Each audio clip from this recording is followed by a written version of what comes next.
This is how the day looked at Bristol Motor Speedway in the eastern hills of Tennessee, with the day not raining early, and then look at the clouds come in. Rain, which was in the forecast and is in the forecast for later this evening and even tomorrow with cooler temperatures.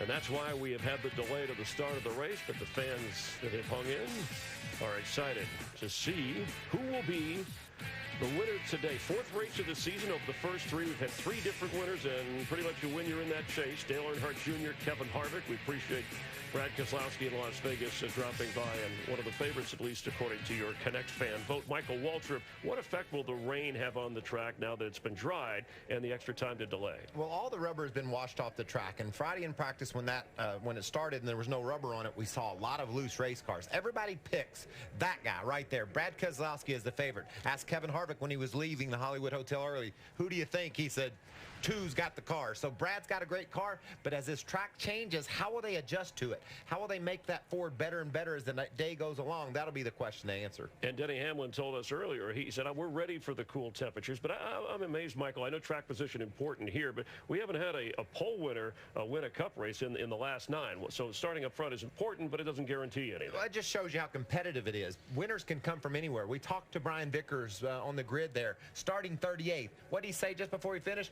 We can win from here. How about that? You know, you can win from 38. You can win from anywhere, I guess. Strategy, I think, will play into today's finish as well. Some guys will have to take chances to get that track position. At Vegas and at Phoenix, we knew who the best cars were, and we felt like those cars were Brad Keselowski and Kevin Harvick, and they won. I don't think the favorite will necessarily win here in Bristol. And you have heard Brad Keselowski talk about, as Dale Earnhardt Jr. showed us, once you have won a race in the new format in terms of getting into the chase, you can afford to be more risky and take further gambles. And that's exactly what the whole field is experiencing. They know, Chris, that people are going to take more chances. So whether you won or not at Bristol, it's all about chances. Dale Earnhardt Jr. is trying to make NASCAR history, going for his 4th straight top 2 finish to open a season. Only Richard Petty has done that. When you think about all the great racers and all the challenges that they have faced, Jr. in some pretty special company right there. So we've waited for this, and we thank you for staying tuned to us here on NASCAR on Fox. And now, for the words we've all been waiting to hear, please welcome your Grand Marshals, Coach Frank Beamer of Virginia Tech and Coach Butch Jones of the University of Tennessee. Drivers, start your engines!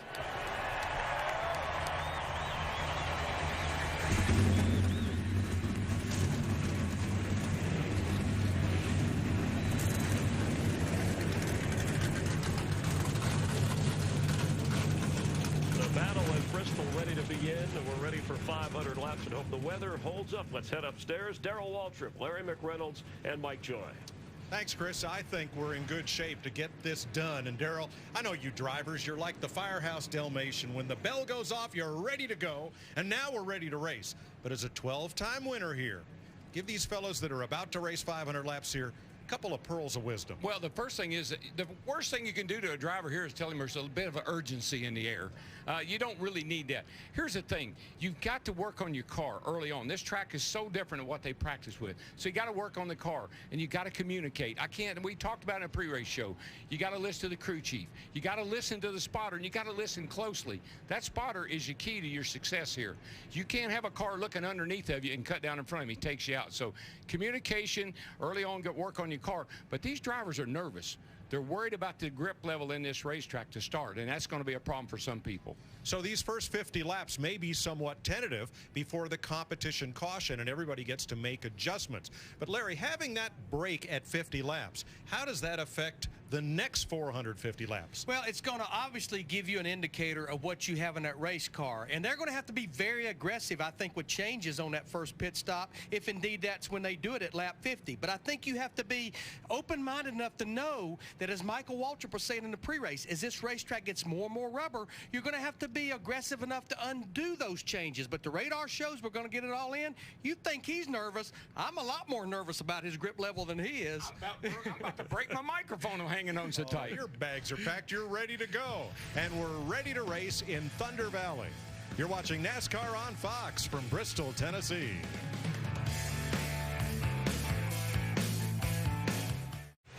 Everybody getting pumped up. Chad Knaus rallying his team.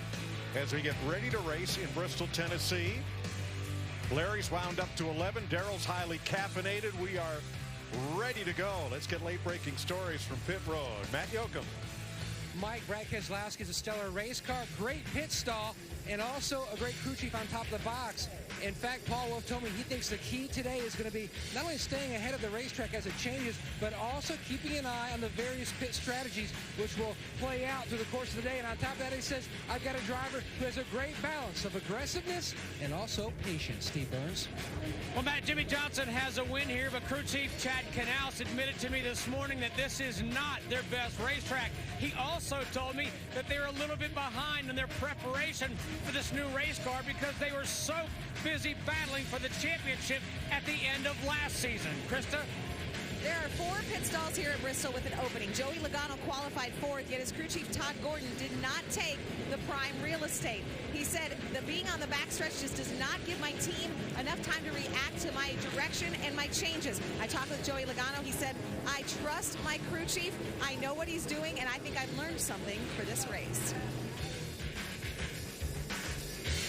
Let's have a look at the Geico starting grid for today's race. Denny Hamlin is the new track record holder. He won here in 2012 in the summer. Brad Keselowski, his 3rd straight front row start. Toyota Ford front row, same in row 2 with Matt Kenseth, the 3-time Bristol winner, and Joey Logano, his 6th straight top 10 start. Then the Ford of Marcus Ambrose, his best career Bristol start, and 5-time Bristol winner Jeff Gordon, the quickest Chevrolet. Kyle Busch, also a 5-time winner here, and Greg Biffle, 19 career victories, none yet on a short track. Ryan Newman, 7th in the last 2 races. Casey Kane won this race last year. That is your top 10 ahead of Jimmie Johnson, the 2010 winner, and Carl Edwards, a 2-time Bristol winner. Let's see if we can get Kyle Busch on the radio here. Hey, Kyle Busch, it's DW. You got a copy, my friend? Got your adjustment knob to your right. Got your fans. Just 1 minute here. We got to get the crew chief. He's got priority. Pit lane speed right there. And the spotter. And Kyle, it's DW. You got a copy, buddy? Yeah, DW right here. Kyle, did running here yesterday, you won, by the way. I guess a lot of folks know that. Did running here yesterday, is that going to help you a little bit today?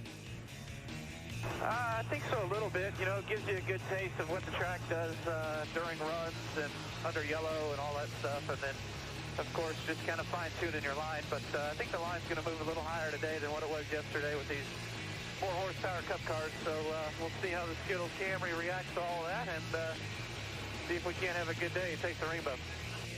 All right, brother. Thank you for your time, and good luck in the race. And I may think about handing the deed over to this place to you on these days. I got a long way to go for that. Let's get some more Cup wins first. All right, my friend. Roger that. Introducing Budweiser Speed Tweets, the new interactive game where you can compete for a chance to race go-karts with Kevin Harvick. Visit Budweiser.com/speedtweets to register and read the official rules. Let's find Jeff Hammond. Well, Mike, I'm down here right in the middle of Bristol Speedway. You can see the back straightaway and the front straightaway. I feel like I can reach out and touch them. But from this vantage point, I want to be watching this racetrack, which is basically white right now, as it changes colors as rubber's put down. Tire wear, a little bit of a concern at the start of this race. But the marbles that are going to come from that, that's the biggest concern as they try to move this groove up the further we get in this race. That's going to be the big challenge for the drivers as well as the crew chiefs. Thanks, Jeff. The concrete surface is ready for racing, but you see the asphalt part of pit road still has some dark patches in it. Not so much where the cars were parked and where they fired off and kind of heated that asphalt, but the Air Titan making a pass down both pit roads to make sure they can get these cars woed up down to pit road speed. And we know we're going to have a competition yellow, so we know that we're going to be on pit road right away, so we need to get it as dry as we can. And they said 100% chance of rain today. Well, that 100% has gone elsewhere. Although it's only 47 degrees, a hardy crowd still piling in because they hear the sound of the cars, and we're ready to go 500 laps. Pit road speed of 30. Fuel window 130 to 140. And as we mentioned, that all-important competition caution on a very green racetrack, washed clean of rubber by the overnight rains. And we will see every driver on pit road at that competition caution because you can't fuel the car until that particular caution. But I found it interesting what Brad Keselowski told you guys in the pre-race show, Darrell. In practice, these drivers never got off the bottom of the racetrack. But now we have 43 drivers out there. The start of the race and every restart, we're forced to have a second groove. Yeah, you're going to be in the middle of the racetrack at least. But the biggest concern, talking to all these guys in the pre-race show that came in and out, is that top groove, what they saw when practice opened here yesterday.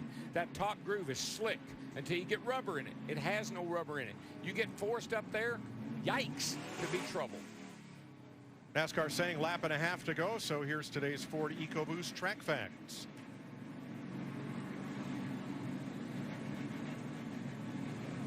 Ricky Stenhouse was watching one of the Mighty Ducks movies during the rain delay. That's not an EcoBoost track fact. That's just what he was doing. Ford went to victory lane in 7 of the first 11 Bristol Cup races. Elliott Sadler won for the Wood brothers here in 2001 from 38th starting spot. Ford won the 12 Hours of Sebring yesterday, and they also won 2 of the 3 races that made up the Mint 400 off-road race yesterday in Las Vegas. Do you remember who Elliott beat that day? Well, he was driving the Wood Brothers 21, and he beat the Petty's 43 car. Yes. Was it John Andretti? John Andretti, yep. yeah. I mean, was that a flashback? Look at this great Coliseum of speed from the front bumper of Clint Boyer's car. And hats off to Brian Patty and our broadcast sports car crew that installs these onboard cameras. They had a lot of work to do and things to move to accommodate that camera. Andy Jeffers coordinates that for us, hometown boy here in Bristol. We thank him for his efforts and for Brian Patty and their team and helping us give you some great down-low views of Bristol. Yeah, that's a great shot. He's got his trailing arms down. He's got a 550 gear in it, and I believe that's about a 600 right rear spring I saw in there. At least. That's what crew chiefs would be doing right now. Darian Grubb up on the pit box. Paul Wolf, Darian Grubb, Virginia Tech grad. Looking forward maybe to that football game. Paul Menard dropping to the rear. One of the cars that changed engines this morning. Yeah, they didn't really realize they had a problem in that 27 car until this morning. And also Parker Kligerman, they had to change engines. And then Landon Castle had that practice crash, had to go to a backup car, the 40 car, those 3 drivers to the rear. That poor 30 car, they have had a terrible weekend. They get the car fixed, and right when they're about to get the paint on it, they come and say, oh, by the way, now you got to change the engines. The paint's dry and get the motor hoist. Yeah, right. But boys, we're getting ready to stir it up. Lights are out atop that Ford Fusion. That's going to make the hard cut onto pit road as we come to green flag at Bristol, Tennessee. You can stand down, you can sit down where you are right now. You can look down in the cars. You can see the drivers. They got their hand on the gear shift. They're coming to hit the green flag. Boogity, boogity, boogity. It's Bristol, baby. Let's go racing.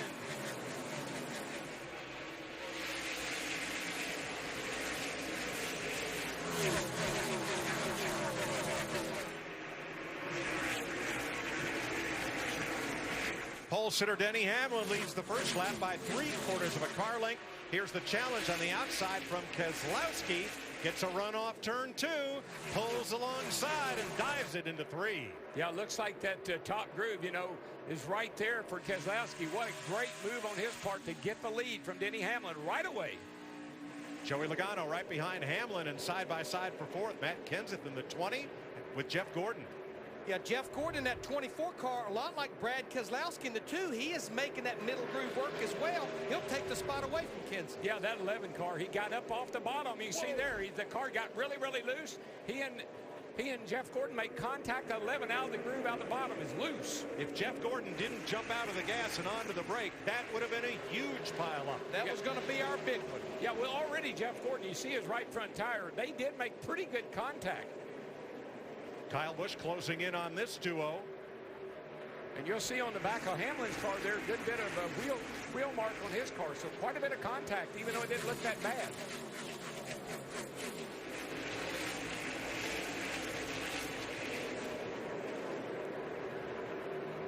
And the Penske teammates did not start together on the front row, but they quickly found the front.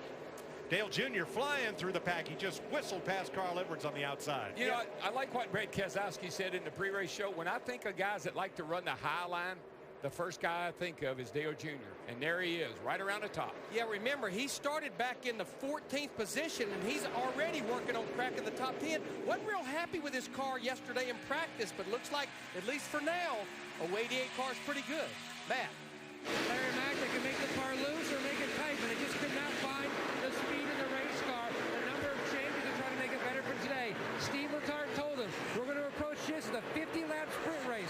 Make sure you keep a good eye on what you need for changes at the 50-lap mark. Earnhardt moves to 9th as Jeff Gordon takes 3rd, and here's Marcus Ambrose battling Kasey Kahne for 7th. And just remember, the car, ever how good your car is right now, the track, not necessarily the car, but the track's going to go through some huge changes once we get rubber back in it. You know, looking at Kasey Kahne in that 5 car fighting Marcus Ambrose in the 9 on the left-hand side. They're actually fighting for the 7th spot. Kasey Kahne 1st and 2nd in the 2 races here last year. About old David Gilliland there in that 38 car battling Greg Biffle. They're battling back there for the 11th spots. David Gilliland, good qualifying effort, trying to get to the top 10. That's what I love about Bristol. The track is such an equalizer. You get a pretty good handling car, and you got a good driver, you can go somewhere. Some of this early battling is a consequence of NASCAR's new qualifying system. Dale Earnhardt Jr. just missed the edge of the top dozen, and because he didn't transfer into that top group, couldn't start in the first 6 rows, but he has stormed through as others have who have found the handle. Now on the right, you're looking back from Jimmie Johnson at Kyle Larson. That's 13th and 14th with Carl Edwards. Kyle Larson run 2nd here yesterday to Kyle Busch. Got a pretty good car today, too. I think you might see something out of him before the day's over. But, Darrell, he's a rookie. He's got to go 800 laps here over 2 days this weekend. He's 21 years old. Oh, yeah, there's that. I think he'll be able to do it. I think you're right. Junior underneath Kasey Kahne. And our point standing leader moves up to 8th from 14th on the grid. What I'm impressed with Dale Earnhardt Jr. in that 88, his car's working on the bottom as well as the middle groove, so he has options right now. 12th place, Jimmie Johnson passing the 16 of Greg Biffle. Kyle Larson coming along for the ride on the inside. But it just shows how versatile these drivers are. Listen, all the practice was on the bottom. Did you see that move? Oh my gosh. But all the practice was on the bottom. Guys didn't know if you could even get up around the top or not. And look, here we are, 17 laps in the race, and cars are everywhere. Brad Keselowski catching the back of the field. And the world's fastest conveyor belt is in action here at Bristol. He's past Timmy Hill and now moves up on Joe Nemechek. Next car in front, Landon Castle in the 40 and the 83 of Ryan Truex. And the next thing you know, Joey Logano with that 22, his teammate, will probably be right there because, again, Keselowski's fighting all this traffic right now. Now a lot of cars fighting to stay on the lead lap before we get to the competition caution at lap 50. Brad Keselowski, the leader. Team Penske quickly came to the front, slicing and dicing the field. Keselowski and Logano, you see the separation about half a straightaway. Jeff Gordon closed it in on Logano in traffic. Paul Menard, the biggest mover. Remember, he started in the rear, engine change. Brian Vickers, Kevin Harvick on that list as well, with Justin Allgaier and Kyle Larson. It's amazing how you see Keselowski goes by the start finish line. Then you look to see where everybody else, and then you try to find him. There he goes by the start finish line again. 15 seconds. You got it. It's a lot you can do in 15 seconds. 3, 3, 3, 3, 3. Josh Wise about to go a lap down, joining Parker Kligerman and Ryan Truex and Travis Kvapil. Now Marcus Ambrose started 5th, got shuffled back a bit, has rebounded to 6th. Steve? And his crew chief, Drew Blickensderfer, Mike, is telling him that he is running lap times similar to the fastest cars on the racetrack. Thanks, Steve. Here goes Logano. He's not yet led a lap today. And his teammate looks like he doesn't want him to. Traffic ahead. Michael Annett in the 7 on the outside. Josh Wise on the inside, trying to stay on the lead lap. NASCAR will get the blue flag out for them. That's the move over flag. And then when you get these two guys racing each other with traffic in front, here comes Jeff Gordon closing in fast. Yeah, it's almost like between Keselowski and Logano, it's who's going to catch the traffic the wrong way or the right way. And the answer is both. Yeah, they're right now. They're got two guys racing in front of them, and they're racing each other, and they're not going to go anywhere until something gives. But you're right, DW. Big Daddy. Jeff Gordon at 24. He's just closing in on the rear bumper of those two. He's reeling them in. Now we're 15 laps from the competition yellow. I don't think Annett and Wise can keep this up for 15 laps. Well, we've got about 8 to 10 drivers that's fighting to stay on this lead lap before we get that competition caution here in 14 laps. Boy, contact between the 98 and the 7, that kind of broke them up a little bit. Now, Keselowski in the 2 looking at the outside, he's going to get by the 98. Whoa, maybe not so fast. Now, we talk about the blue flag, Darrell. It has not been shown to those drivers because they were battling for position. NASCAR allows some leniency there, but now that the top 3 are all stacked together, they should be able to deal with that traffic single file. And I'll tell you what's interesting, the 24 is there, and here comes right behind the 24, Jeff Gordon. It's Matt Kenseth in the 20, not far behind him, pole setter Denny Hamlin. So things are tightening up at the front. They'll get by this knot of traffic, but there is a lot more trouble ahead. Seems like you're never single file for long at Bristol. Well, there's some pretty good cars up ahead of them. Danica's up there, the 3 car. Tony Stewart not too far ahead of those guys. They got to go to stay on the lead lap. And here's Justin Allgaier, who has just moved up to 18th, Krista. And at 41, right there with him, Kurt Busch. He says his front tires are not turning at all. You see Kurt drifting back. He said this is the worst we have been all weekend. Greg Biffle's dropped 16 spots from the start. As we're 40 laps in, we'll have a competition yellow in 10 more.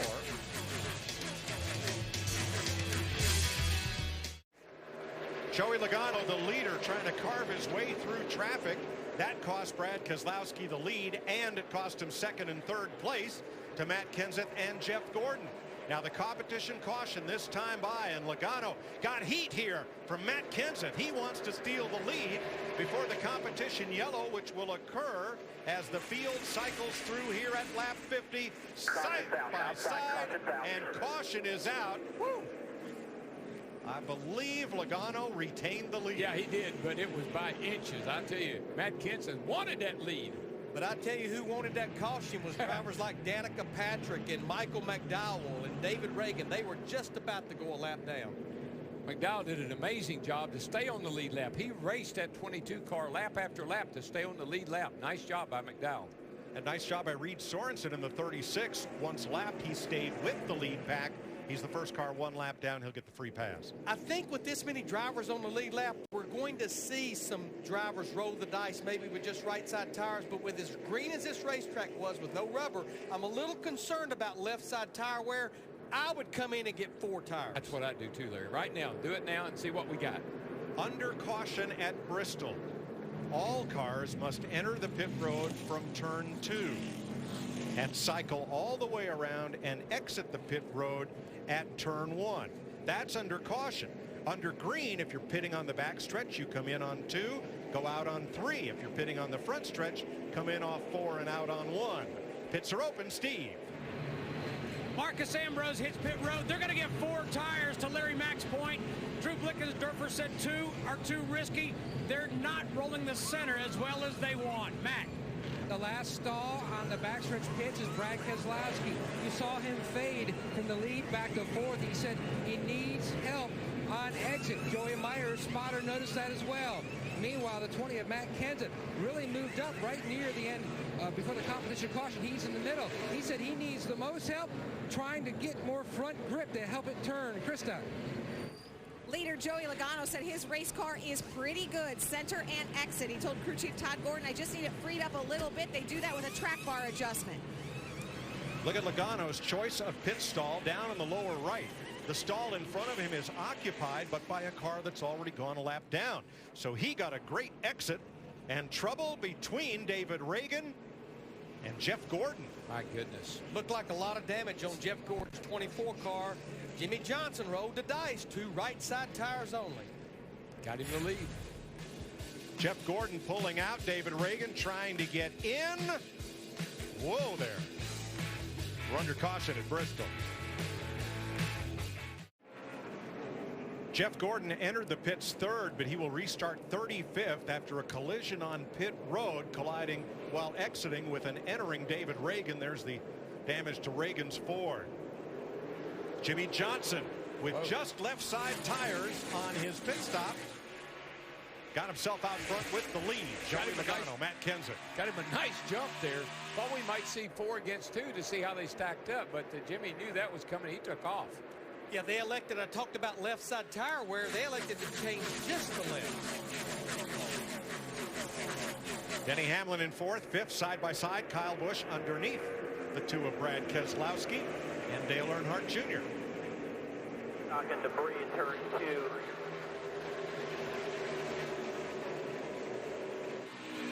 We stay green. And Jimmie Johnson legs it out. Oh, yeah, and laying down some fast laps, too. 15-17, his best. His lap that time, 15-18. And now caution appears for debris in turn number 2. It's the second caution of the day here in Bristol. We've completed 60 laps with Jimmie Johnson the leader. NASCAR on Fox is sponsored by Pepsi Max, a zero-calorie cola in disguise. By Samsung, the next big thing is here. Do more on the new Galaxy Pro Series tablets. By GoDaddy, get your business found online. It's go time. And by your next truck, Ford F-150. 2 cautions. The first a competition caution for the green racetrack at lap 50 and now at lap 60. Looking for debris in turn number 2. Jimmie Johnson, Joey Logano, Matt Kenseth out in front at Bristol. We restarted here at Bristol, ran 1 lap, and the caution waves yet again at lap 65. Parker Kligerman trailing some smoke there. And here's the restart with once again Jimmie Johnson getting a good jump on Joey Logano. At 48, man, the last 2 restarts is, I mean, that thing takes off. Logano's not quite able to keep up with him. See what happens here. The 30, they said he was the one who started smoking. Oh, smoking, yeah. Something. Whoa! I think something broke. I don't know. It looked like the left front tire was turned way, way to the left, but maybe not. There he comes down the straightaway on the inside. That's just odd looking.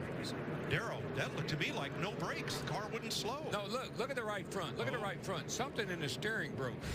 Okay. Wow. Remember, that car was hit pretty hard in practice by Danica Patrick. But something looked weird about the front tires were turned 2 different ways.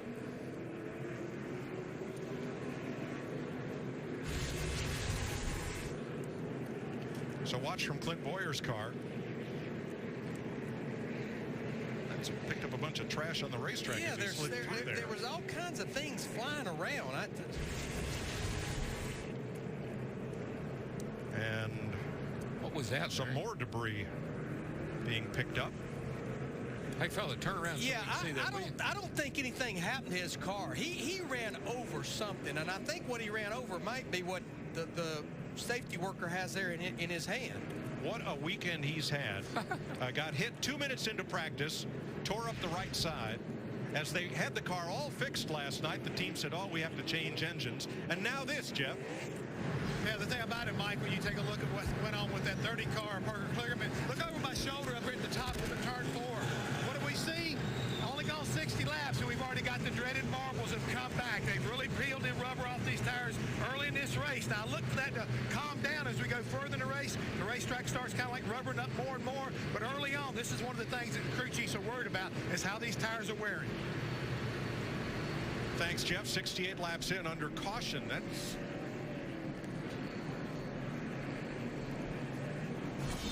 Let's take a closer look at today's race action with Sprint. Brad Keselowski has led by far the most laps thus far. Switch now to the new Sprint family plan. Up to 10 of your friends and family get unlimited talk, text, and a gig of data for as little as $25 a month on the Sprint network. Visit sprint.com/speed. And I hate to say it, but this looks like a fraternity stunt. Looks like toilet paper everywhere. Well, it's definitely paper. I still have not figured out I haven't figured out that 30 deal yet. Well, let's watch from behind Clint Boyer's car. back to Jimmy Johnson's car. Watch the front end of Joey Logano's car here.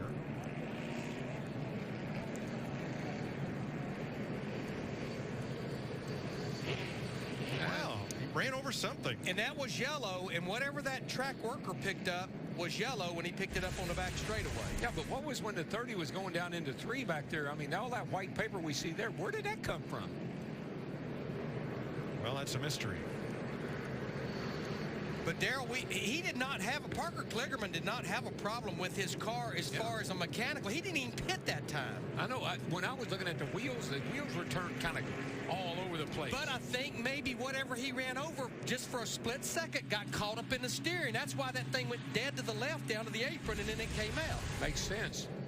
Now here's what was picked up off the track. That's a battery. Okay. That's a connector right there. It's already been run over once. It's a battery. It's one of those small battery packs.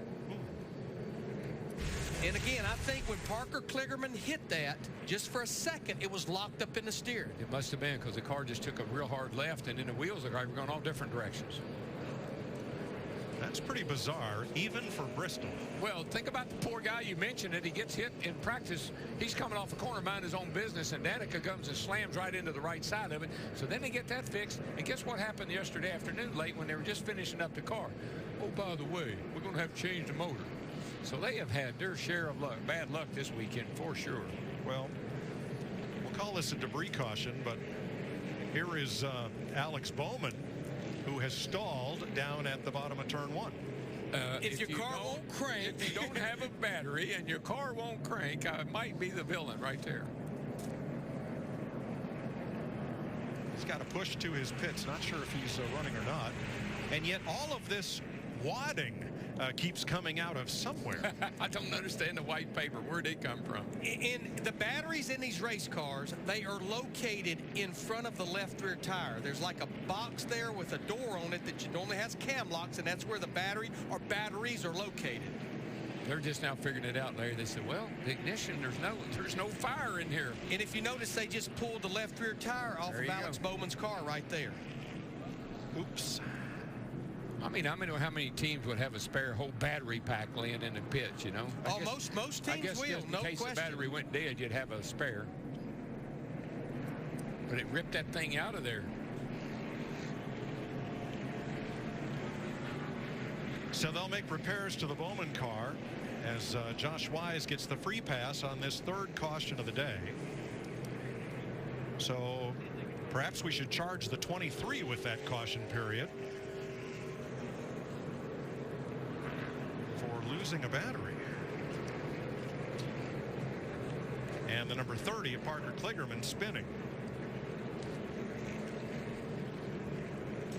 Enter now for your chance to win the new 2014 Chevrolet SS and a trip for 2 to Hendrick Motorsports to meet Team Chevy drivers Jimmie Johnson and Kasey Kahne. Visit winyourchevy.com now.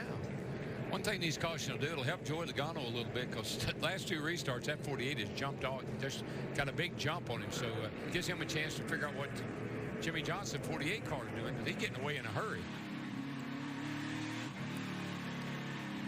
Well, what did Parker Kligerman and his team think of all this? Yep, we listened in.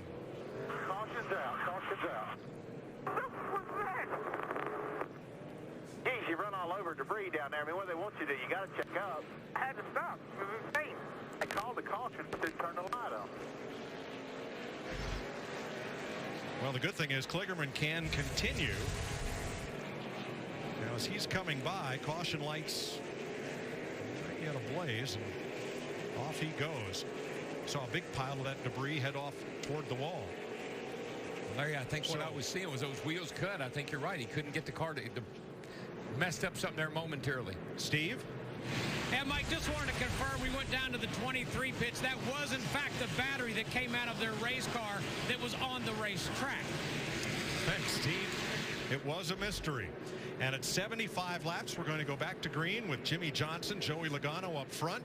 Teammates, Hamlin and Kenseth right behind. Then Keselowski, Kyle Busch, Ryan Newman, Dale Earnhardt Jr., Kyle Larson, and Kevin Harvick. Just can't hang with that 48 on the restart. He got a little loose off 2 over there then, which allowed the 22 to get a run on him.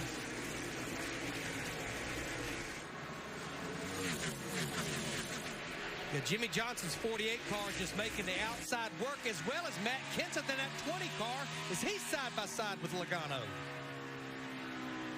You get pinned down on the inside like the 22 is. You just can't get off the corner with the speed that you can when you got that little higher line, a little freer up there, a little better corner exit, a little more straightaway speed. Watch him pull away. Single file all the way back to 7th, where Denny Hamlin is on the inside. Couldn't quite squeeze up there between Earnhardt Jr. and Keselowski. Now there's room. He kind of likes it down there. You can make, I mean, if that's the ideal place to run, if you can get your car to come up off the corner and not lose a lot of time. But you're just so bound up down there, it sometimes takes the speed away from you. Up front, Matt Kenseth tries downstairs off of turn 2 to see what the grip is like, and crosses under Jimmy Johnson, looking for the bottom. Johnson covers that spot. That 20 car is it's going to get by here because he's really fast. Matt Kenseth's doing a whale of a job right now. Got a great run here. Going to look to the end. Now he's going to go out. He's going to try to diamond that corner. Jamie McMurray coming. I've been watching Jamie McMurray in this one car, Mike, and Jamie started back in the 17th position. They didn't do anything unique on their pit stop. 4 tires like every other driver, but here he is battling Kyle Busch. No longer a battle. He'll take the 4th spot away. Yeah, he's making the inside work. Yeah, if your car works down there, man, and you can get up off the corner, that's where you want to be. Look at him. He drives right along the side of the 18. And whoa, Hamlin got Kurt Busch right up his back bumper, and it almost spun Hamlin around. They were racing Kyle Larson for position. What happens here?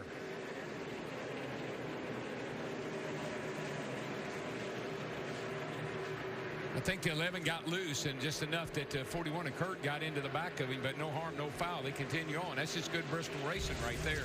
They're still nose to tail. Now Kurt to the outside. A lot of times a really smart driver, a guy runs in the back of him, he'll kind of give him some room and let him go on. Steve? Mike, look out for Kevin Harvick. He started 27th. He's already up into the 7th position. He said his car is a little loose on exit, but he said to crew chief Rodney Childers, man, this thing is fast. And Steve, that's no surprise because he has been fast in every single practice. They just didn't get the qualifying lap and knockout qualifying on Friday that they needed. He felt real confident when we talked to him in the pre-race show. That running here yesterday really helped him as far as knowing what the track was going to do, and he's taking advantage of that. Now remember, Jeff Gordon on the right of your screen restarted 35th after he had to come back to the pit with damage. He's only gained 9 spots in this heavy Bristol traffic, Matt. Mike, Jeff Gordon telling the team he's fighting a very bad, tight race car at this point. He's moved around a little bit, but cannot find grip. Now, Al Gustafson and most teams up and down pit road, they all utilize pit crew members that have cameras on their helmets, so that way they get a view of up close to the car. That's how they knew they had fixed Gordon's right front damage on that 24 machine. Front of the pack, Jimmy Johnson, Matt Kenseth, Joey Logano in 3rd, now running 1.8 seconds off the lead. Krista. Mike, how tough is it to drive 500 laps at Bristol? It's tough. What happens when you have a problem inside the driver compartment? Here's Joey Logano. Copy that. Power steering going away. Whoa, is that the worst thing you can hear at Bristol? Yeah, trust me. The way you have to fight a car here, you lose your power steering, you won't be in there long. You'll be asking for some help, relief. But it all makes sense. Remember earlier in the race, Matt Kenseth said he saw smoke coming off Joey Logano's 22 car. Kurt Busch underneath Kyle Larson. That's 4 position, 9th place for the Outlaw. Jimmy Johnson has passed Joe Nemechek there. Joe Nemechek. Matt Kenseth in 2nd. And a little bit of bump and run. Actually, a lot of it at Bristol. Matt Kenseth, the new leader here. We asked you to show us how you get ready for race day. Let's take a KFC social media pit stop. Get a look at how do you KFC. Oh, with the big bucket. Then you drop Spore. Matt Kenseth caught Jimmy Johnson in traffic in a lapped car that went low at one end of the racetrack, slid right up in front of Jimmy Johnson at the other end.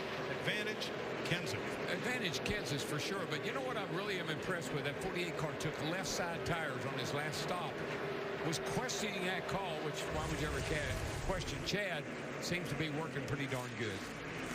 Meanwhile, the 22 of Joey Logano has completely lost its power steering and drifts back now to 20th. Michael Waltrip. Yeah, Mike, I've lost my power steering here at Bristol before, and if you're just all by yourself and your car is driving okay, you can get by. But as soon as it starts to get loose in traffic, you just simply can't turn it to the right enough to keep up with what you have to do. He's falling back quickly. He'll fall off the lead lap if he doesn't get a caution. That's going to be a long day for Joey Logano. Yeah, Michael, the only thing they can hope is they got a loose line, and if they get a caution, or maybe they can come in even under green if they have to, tighten up a line, put some fluid in it, and get going again. But that's the only thing they can hope for. Yeah, first order of business is going to be to get a caution, because if you have to make a green flag pit stop here and just look under the hood, you're going to go 4 or 5 more laps down. Their hopes would be when we get a caution, raise the hood. Plan. Copy that. They're working on plan. Keep hanging tough, buddy. We'll have 110. I know it's a handful. One more guy, 47 inside. Clean. See if it's a loose line, and if there's not a loose line, then that's where they're going to have some big issues, because that's going to be something much harder to try to fix. But I love the encouragement from the crew. I mean, it's easy for the crew to say, oh, we're done. You know, there's no way. But they keep telling, do this, buddy, do that. Keep trying. Hang in there, buddy. We'll get it fixed for you. You got to hear that.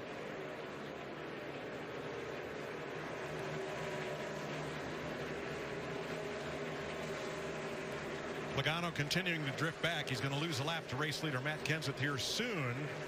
Kurt Busch up to 7th spot now. Jimmy Johnson just slid all the way up the hill in turns 3 and 4. He's got a problem. He's got a tire down. Tires down. Tire down, tire down. Remember, they didn't change go right low, side go tires. Low, go low.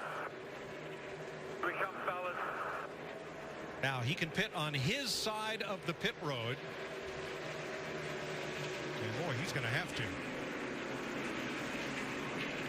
You know, unique to all the other short tracks that we run, we don't run interliners in any other short track except Bristol, and we do run the interliner in the right side tires here. Steve? Jimmy Johnson came on the radio, Mike. He said flat right front tire, flat right front tire. So right side's going on right now on the 48 of Jimmy Johnson. He's losing laps here at Bristol under these green flag conditions. And what he said, I can see it, he just wore the inside of the right front out. Boy, the 5 and the 18. Ooh, Kyle Busch cut down. He made a dive right down in front of Casey Kane. Watch this. He dives down in front of Casey Kane. They make contact, and that was close. Thought she was gone, baby. And the rain has returned. This will be the 4th caution flag of the day. Just a light drizzle as Ron Malik, the car chief, looks underneath.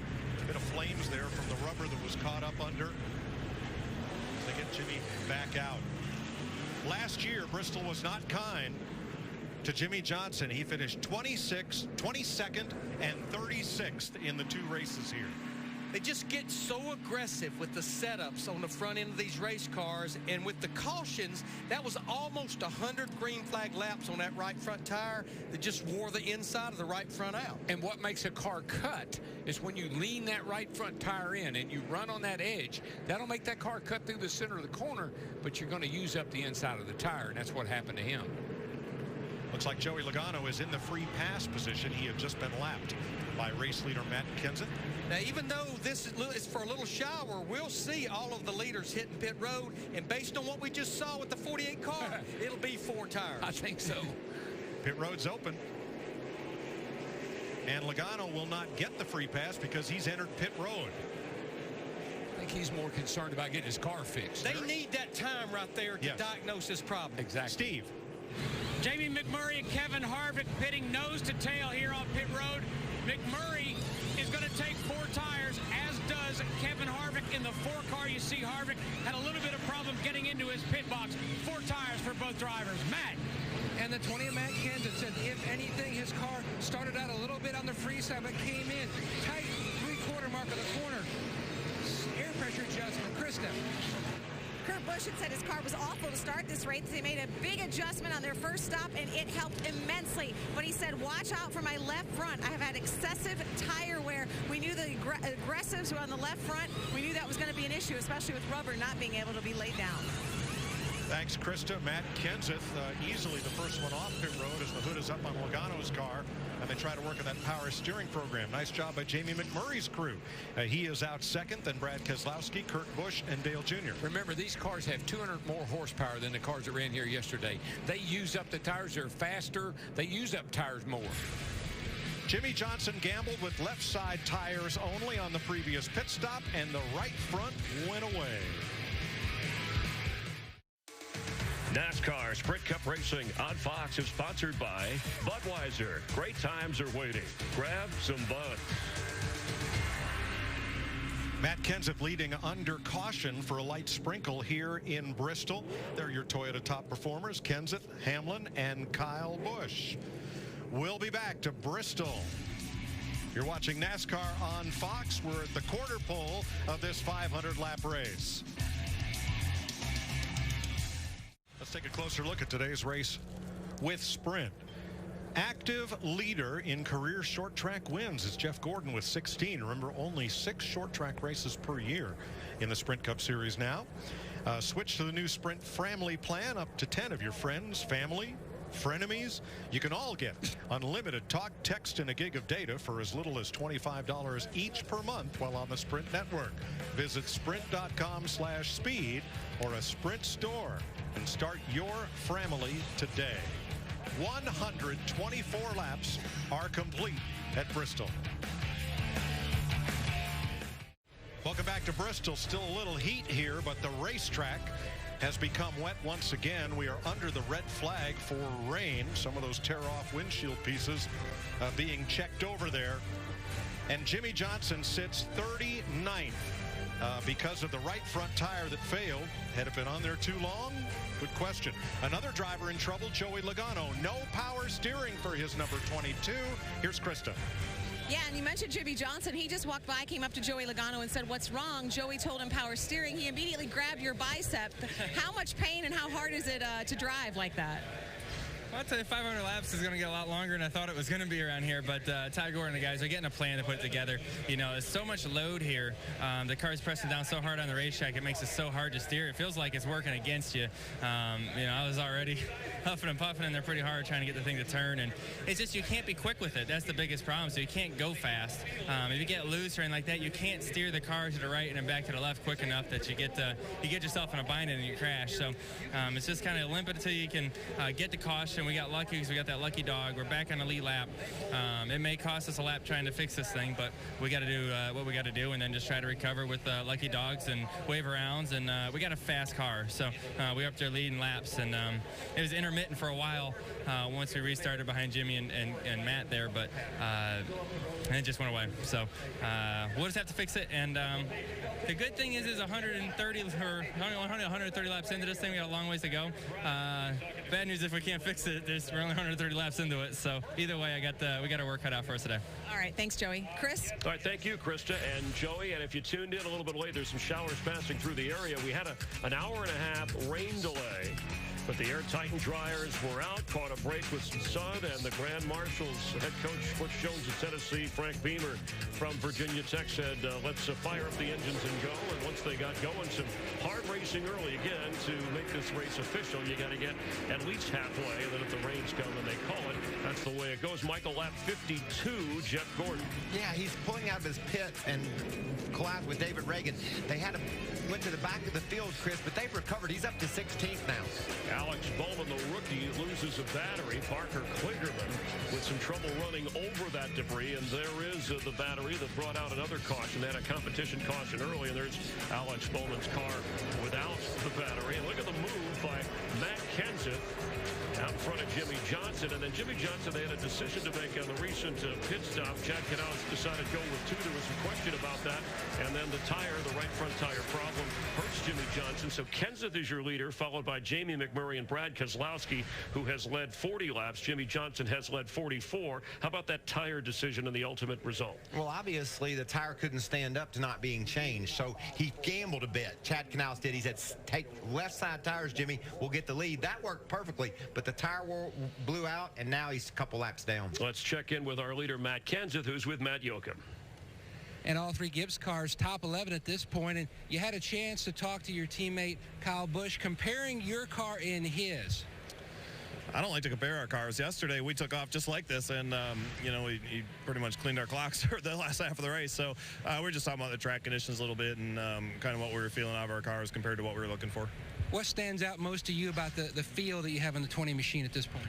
I think we're pretty close, but track conditions are going to change a lot. It's going to change again now with the rain, and then as it builds rubber and the groove, gets up to the rim eventually, assuming we have more than 100, 150 laps without rain, it's going to change again. So I think we're really close. Jason and his group did a great job last night of getting our Home Depot Toyota close. I think we're going to need to work on it a little bit to keep up with the track here as the race goes on, but we seem to be in the ballpark.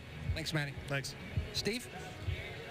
And Jamie McMurray running second right now, and wow, you guys are hooked up early. Yeah, our McDonald Chevy has been really good. I felt like the first 10 laps we went back green, that initially when the race started that the car was too free, but then it just started getting better as the run went on, and I felt like our car isn't good on the takeoff, but it seems to stay with me really well. So it'll be interesting to see what the track does now that it's rained again and they're going to blow all the rubber off. But overall, Keith Rodden and all of the guys on this Chip Ganassi team have done a really good job. All right, thanks, Jamie. Hope you get back racing. Chris? Thank you. Third, his best finish, his 23rd Cup race here in Bristol. So a lot of changes with the track going on, but certainly some speed in Jamie's car. Yeah, when I swung by his motorhome this morning, he talked about that he had a really fast car. Think about this, Chris. He talked about crew chief Keith Rodden. Keith was Casey Kane's engineer last year. Casey top 2 both races here. So how important is engineering and the information? Looks to be pretty important early going here today. We've had 6 leaders, 6 lead changes, 4 cautions, that the competition yellow. And Kevin Harvick, who stopped by here to talk with us during the rain delay to start, he opened this race 27th, but by lap 90, he was up to 5th and got up to 4th. Currently sits at number 6. Yeah, he's just fast. He's been fast every week, Chris, and that car is on it again. We saw Greg Biffle showing Jack Roush exactly what his car was doing. It's been doing that a lot. Biffle finds himself a lap down. That's a backup car. He's had a tough weekend and struggle so far today for Biffle. Joey Logano had some problems with the power steering. He had a question for Larry about staying on the lead lap, that 22 car. Yeah, I'm a bit confused, Larry. We saw the 22 of Logano pit with the leaders and work on his car, and then he came back out and passed the whole field. If you pit too early, I didn't think you could get the free pass. Well, Michael, when they first came out with the free pass rule, which is the first driver that's 1 lap down, he actually gets to go back on the lead lap. You couldn't pit the first time with the leaders, but they made a change about a year or so ago where the free pass driver can pit with the lead lap drivers. Now, what they did before they put that red flag out, they went ahead and let him get his lap back, so he's back on the lead lap. The one rule that goes along with the driver that gets a free pass, if you do pit with the lead lap cars the first time, you can pit multiple times, and they will to repair that power steering, but the one rule, you cannot put any more fuel in it. He'll still start at the tail end of the field, but he's back on the lead lap, and you can, as a free pass driver, pit with the lead lap drivers. Thanks for clarifying. Jimmy Johnson, by the way, 2 laps down at the moment. Jeff Gordon, it looked like in trouble as we saw in that pit stop, but he's trying to work his way back up toward the front. He's off to a good start this season. Yeah, he's got a really fast Chevy today, too. We saw him running up toward the front, up to 3rd spot early in the race. He got in that trouble on pit road, but he's recovered from it. He was able to drive from the back. He's up to 16th. I think he's got something for him today as well, a guy that can run right up front. And Jeff Gordon is standing by with Matt Kenseth. Matt Yoakum. Chris, Jeff Gordon, you saw earlier the several replays of contact on pit road. The team repaired that. You went all the way back to 34th. The car, as we're going to show you the incident again, just some cosmetic damage to that right front. They pulled it out, especially right there between the bumper and that right front. Any change in feel of the machine now, Jeff? It was awesome when it started. It's awesome now. We just need track position. That's on us. It's our job to get out of the pit box. That was a tough situation because of the competition caution and so many cars on pit road. It's hard to judge, but you know what? It was a setback. Guys did an excellent job. Not only what they did to the car from yesterday's practice to today, the car, our Axalta Chevy SS is awesome, and then they did a great job fixing it right there, and I was able to drive up through there pretty good. And, the track's just changing so fast as the rubber lays down. Not only is the outside groove coming in, but you're just starting to see different types of tire wear and different handling characteristics. So we're going to have to really stay on top of that. But I love the way the car started the race when the track was green. So I'm looking forward to going green again. 34th to 16th. He's definitely on the move, Krista. Well, sort of the opposite end of the spectrum for Greg Biffle. It's been a long 124 laps. From the start, you said maybe a loose wheel, then thought maybe something with the steering. What's going on with your car? Well, lap 10, it started shaking really, really bad, and it wasn't responsive with the wheel when the corner came, and then when the caution came out, had about a quarter turn of slop in the wheel. So possibly it broke the cords in the left front tire. About 3/4 of the tire were all cords. So maybe it broke something inside that tire and was making it not steer correctly, but got us off sequence, got us back here. Now we're trying to work our way back up. We feel like we're okay. We're not getting down and touching the racetrack like we think we need to. We haven't even touched the splitter yet. So here, normally getting in the corner, you're kind of touching. So we got a little bit of work to do, but we're not going to give up yet. We got a long ways to go. Thanks, Greg. Matt Kenseth, your current leader, having led 26 laps. That's his car, the Toyota Camry. Is in front of Jamie McMurray and Brad Keselowski. You just heard from Greg Biffle talking about what this track is doing, what his car is doing. And we're under a bit of a rain delay, but it'll pass through. Kid, you hang in there, all right? We'll be right back. Sorry to interrupt the program you're watching on Fox Sports 1, but we bring you live NASCAR racing from Bristol Motor Speedway in Bristol, Tennessee. For the last 3 hours and 15 minutes, we've been under a red flag after racing for 48 minutes, 124 laps of a scheduled 500-lap race.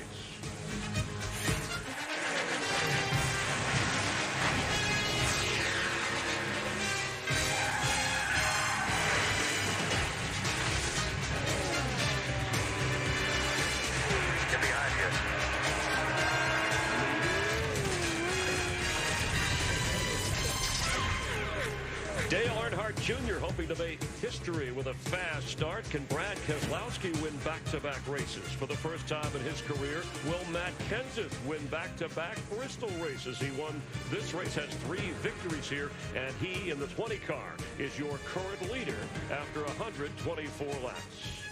With Michael Waltrip, Chris Myers, glad to have you watching NASCAR on Fox Sports 1. And let's recap the day so far.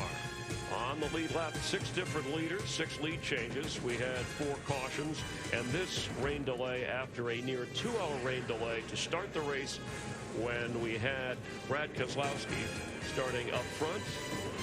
His teammate, Joe 22 car, had some power steering problems. They're working on that right now. And earlier we heard Joey Logano, Michael, say had a fast car, but had some work to do. Yeah, in the early stages, we thought the 2 car, his teammate Brad Keselowski, would dominate, but Joey passed him, had a faster car, had some power steering issues. Obviously, that team made a plan to how they were going to fix those issues, and behind the wall is part of that plan. Jimmie Johnson, tire problems, has led the most laps, 2 laps down, and Brad Keselowski with 40. But Kenseth, your leader, as we welcome in those who will take us through the race. Darrell Waltrip, Larry McReynolds, and Mike Joy. Thanks, Chris. Hello, everyone. 3 hours, 19 minutes of red flag. Persistent pop-up showers in the Northeast Tennessee area, but the Air Titan and jet dryers have done their job. Pit road a little bit damp, as are some of the pit stalls. In Joey Logano's case, remember the rule, you cannot work on that car, can't even touch that car during the red flag, so they had to wait till the caution was displayed to bring that car behind the wall and make repairs to the power steering. Yeah, and they're obviously going to have to change the pump. It's not a real long process, but it will take them a few laps to do it. But, folks, have you ever been at a gate and you're on standby waiting for a plane, and you wonder if you're going to get on or not? You wonder if you're going to get on or not, and then they call your name and you're on the plane? Well, the plane's getting ready to take off right here in Bristol. Ready to resume racing. Let's give you tonight's Subway Fresh Take. During the rain delay, Chris Devoda caught up with race leader Matt Kenseth, crew chief. Jason Ratcliffe and Matt Kenseth leading this race. So what happens now? It's a green racetrack. You sort of start all over again. What's your strategy? Well, as you mentioned, we're going to start all over again, other than it feels like it's about 20 degrees colder. So I think, you know, we've seen a little bit of everything today. The track looked like it was taking rubber there, and it was changing. Matt said the balance of the car was changing, and then the rain came again, so we're going to start all over. And then I think the cold temperatures now will throw another element in there to work on. So, you know, we'll try to get 50 laps under our belt here, try to get another fresh set of tires on it. I think once the track rubber's up, you know, it's going to be 2 or 3 lanes wide. Seems like the bottom does okay, though. You know, here in the past, it seemed like everybody would drift to the top, but I think we'll see multi-degree racetrack here before the night's over. Thanks, Jason. That's our Subway Fresh Take. Now, as at the start of the race, which was delayed by rain for 2 hours, once these cars take the green flag, in 50 laps, if we don't have a caution, we will have another competition yellow. So the teams can deal with what is once again a green racetrack. Yeah, and with the Air Titan, the way it works, it blows air into the racetrack. In doing that, in the process of driving the track, it cleans the track. It cleans everything that's on the track off. So as you can see, look at our pictures here. Look how white the racetrack is. And at the 50-lap mark, when we have another competition yellow, notice how much rubber will already be put down on the racetrack. For last summer's Irwin Tools night race, they painted the walls here at Bristol black, and they look pretty good at night. During the daytime, not so much, but for a night race, looks pretty sharp against the white of the concrete. Krista? Mike, you talked about the fact that Joey Logano came behind the wall to fix that problem. Crew chief Todd Gordon ran up to the car. The crew chief already had the hood open. Within less than, I would say, 2.5 minutes, they diagnosed the problem, fixed it. Joey fired up the car. They had moved a wrecker so they could back up, get back on the track. You could see the pride in these guys' faces. They fixed that problem in no time. I tell you what, Krista, that was pretty impressive. They only lost 3 laps. But the good news is they had 3 hours plus to formulate a perfect game plan to change that power steering pump. Now, we'll remind you that this competition yellow has the same rules attached to it as the first one. No one can refuel between now and the competition yellow, which is scheduled for 50 laps from when we get a green flag. I think it'd be pretty interesting. You know, Jimmy Johnson's laps down.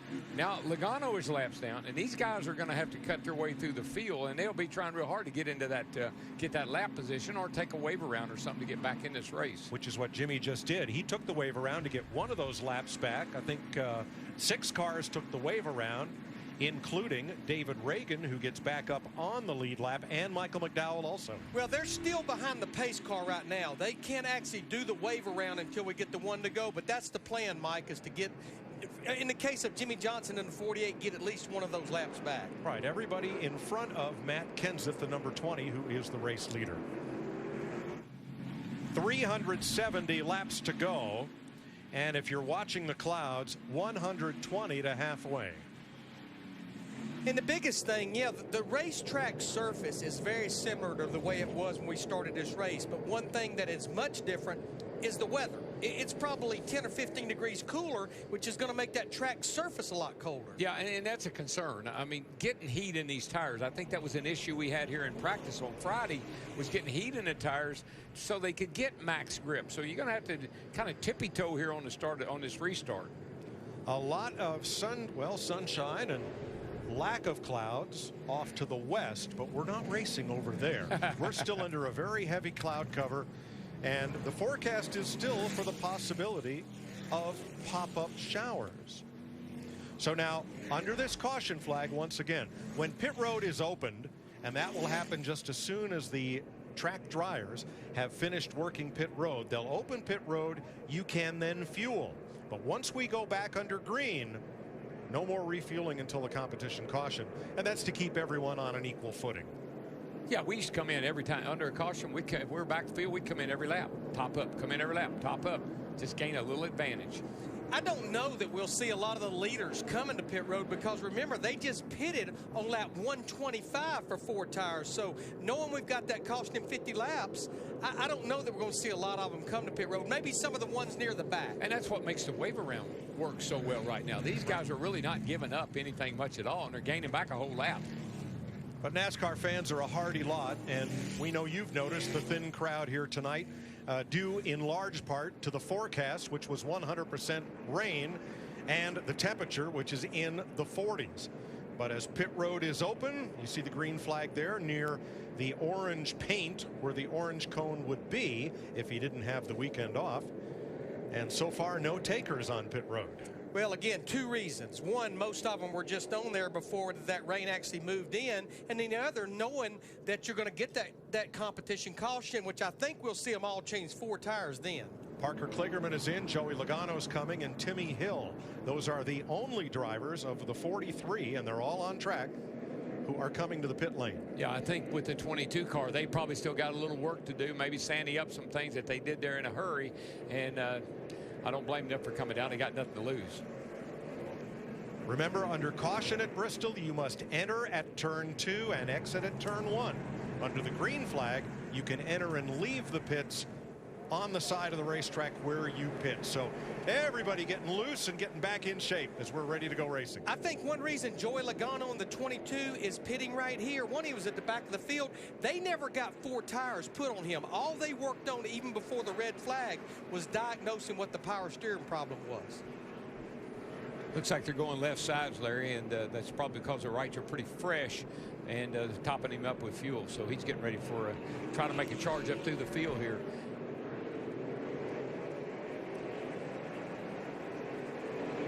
Wave around cars, there they go. Jimmy Johnson, the last of those cars. He'll be joined by Joey Logano here at the back of the field. So those two guys will be fun to watch. And here's the best thing we've said in 3.5 hours of paper, caper, and rain and everything else. We're on 1 to go. 1 to go, baby. You think we ought to do, but no, we've already done that. Yeah, but that was yesterday. Yeah, right. And on another network. Yeah. And by the way, I'm no stranger to the rain. We have become very familiar with it this year. All right. Going to give them 1 more lap under caution. Give you a chance to rethink that. No, I won't. Oh, golly. Timmy Hill did not beat the pace car to the end of pit road. So they have to correct his scoring. He has shown 6 laps down. Just kidding. Now we're on 1 to go. Might have been no airplane to me. Boy, Jamie McMurray has really had a day so far. Let's see if the night translates. Started 17th, and look at him. He's up here on the front row with Matt Kenseth. So, and that car has really been fast. Now, 3rd place Kurt Busch started 13th, and Brad Keselowski, the outside pole sitter. Kevin Harvick started 27th. He is 5th. Dale Earnhardt Jr. just missed knockout qualifying's 2nd round. He started 14th. He is 6th. Hamlin, Larson, Stenhouse, Kane. That is your top 10 as the Ford Fusion hits the infield, and we're ready to go. Green flag. Boy, Jamie McMurray made a lunge, and then he jumped back out of it. Boy, Kenseth really gets away in that 20 car. Yeah, but Kurt Busch with him. Kurt Busch, he got a heck of a run off turn 2, and he's going somewhere. Will it stick on the bottom? It does. Kenseth's going to lead this lap. Yeah, McMurray started to go. McMurray started to go, and then he couldn't because Kenseth had to go, and he backed out a little bit, and it cost him. So if we stay caution-free, that makes lap 186 the competition caution. 50 laps from the green flag. We've been talking about him since the start of this race. Kevin Harvick in that 4 car, all over the McMurray in that 1 for 3rd place. Well, already though, Larry, I see there is no issue with top, bottom. You can run anywhere you want to. We see Kenseth running up high, and we got a heck of a race back here, battle with guys on the bottom, guys on the top, and these guys are getting after it. I mean, this reminds me of Daytona all over again. Dale Jr. inside. Pole sitter Denny Hamlin now going after the 2 of Keselowski. You know, while we were away, these cars got faster. These cars look like they're 10 seconds faster around here than they were earlier. Wow, it's just a difference of daylight and night. Well, Darrell, 4 of our top 10, they've run the fastest lap of the night of their race since we went back racing. And there seems to be plenty of grip, Larry. I don't see anybody really slipping, sliding around. Everybody's on fresh tires. Plenty of grip. This is the Bristol we came to see. And just as at Daytona, after the long race delay, they light up the track And the drivers light it up because who knows when the next caution might end the race. Yeah, we got a battle for the lead between the 20 and the 41. We got 3rd, 4th, 5th, and 6th all over each other. 7th, 8th, 9th, 10th all over each other in little clusters, and they're racing hard. Kurt Busch in that 41, he keeps getting up to the door of Matt Kenseth through the middle of the corner, but on the top side, Kenseth gets that good run on the exit. Yeah, you just get the turns a little tight on the bottom and slows you down. A little freer up off the top makes that straightaway speed really obvious when you come off the corner. But I like Kurt. If he keeps working and working, and Matt happens to slip a little bit, he'll get by him. 3-car battle for 3rd. Whoa. Martin Truex slipped way up the hill in turn number 1. Got it back. I think McMurray's holding Kevin Harvick up a little bit right now, and here's Keselowski all over the back of Harvick.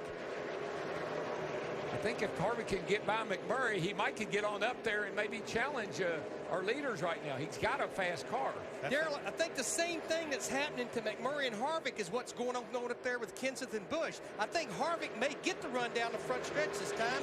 Can't do it. No, it's just, you just bogged down so bad, and it's so frustrating. You know you're faster, just got to get around this guy without wrecking him.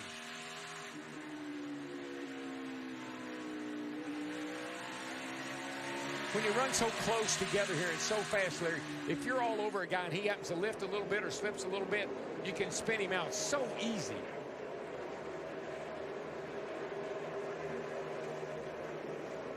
Third, 4th on the right. McMurray with Harvick, they have a little distance on Keselowski now. Yeah, about 3 car lengths. And Kurt Busch keeps trying and trying, Larry. He's a little quicker than Matt Kenseth, but he just can't get enough run to get by him. What could be a factor, it's not going to be long. They're going to catch the tail end of the field. They're going to be in heavy traffic. Oh, somebody will win and somebody will lose once they get in traffic. All it takes is somebody going slow in your lane, and that's a big. This might even work out for Kurt Busch right here. He's got the nose up there.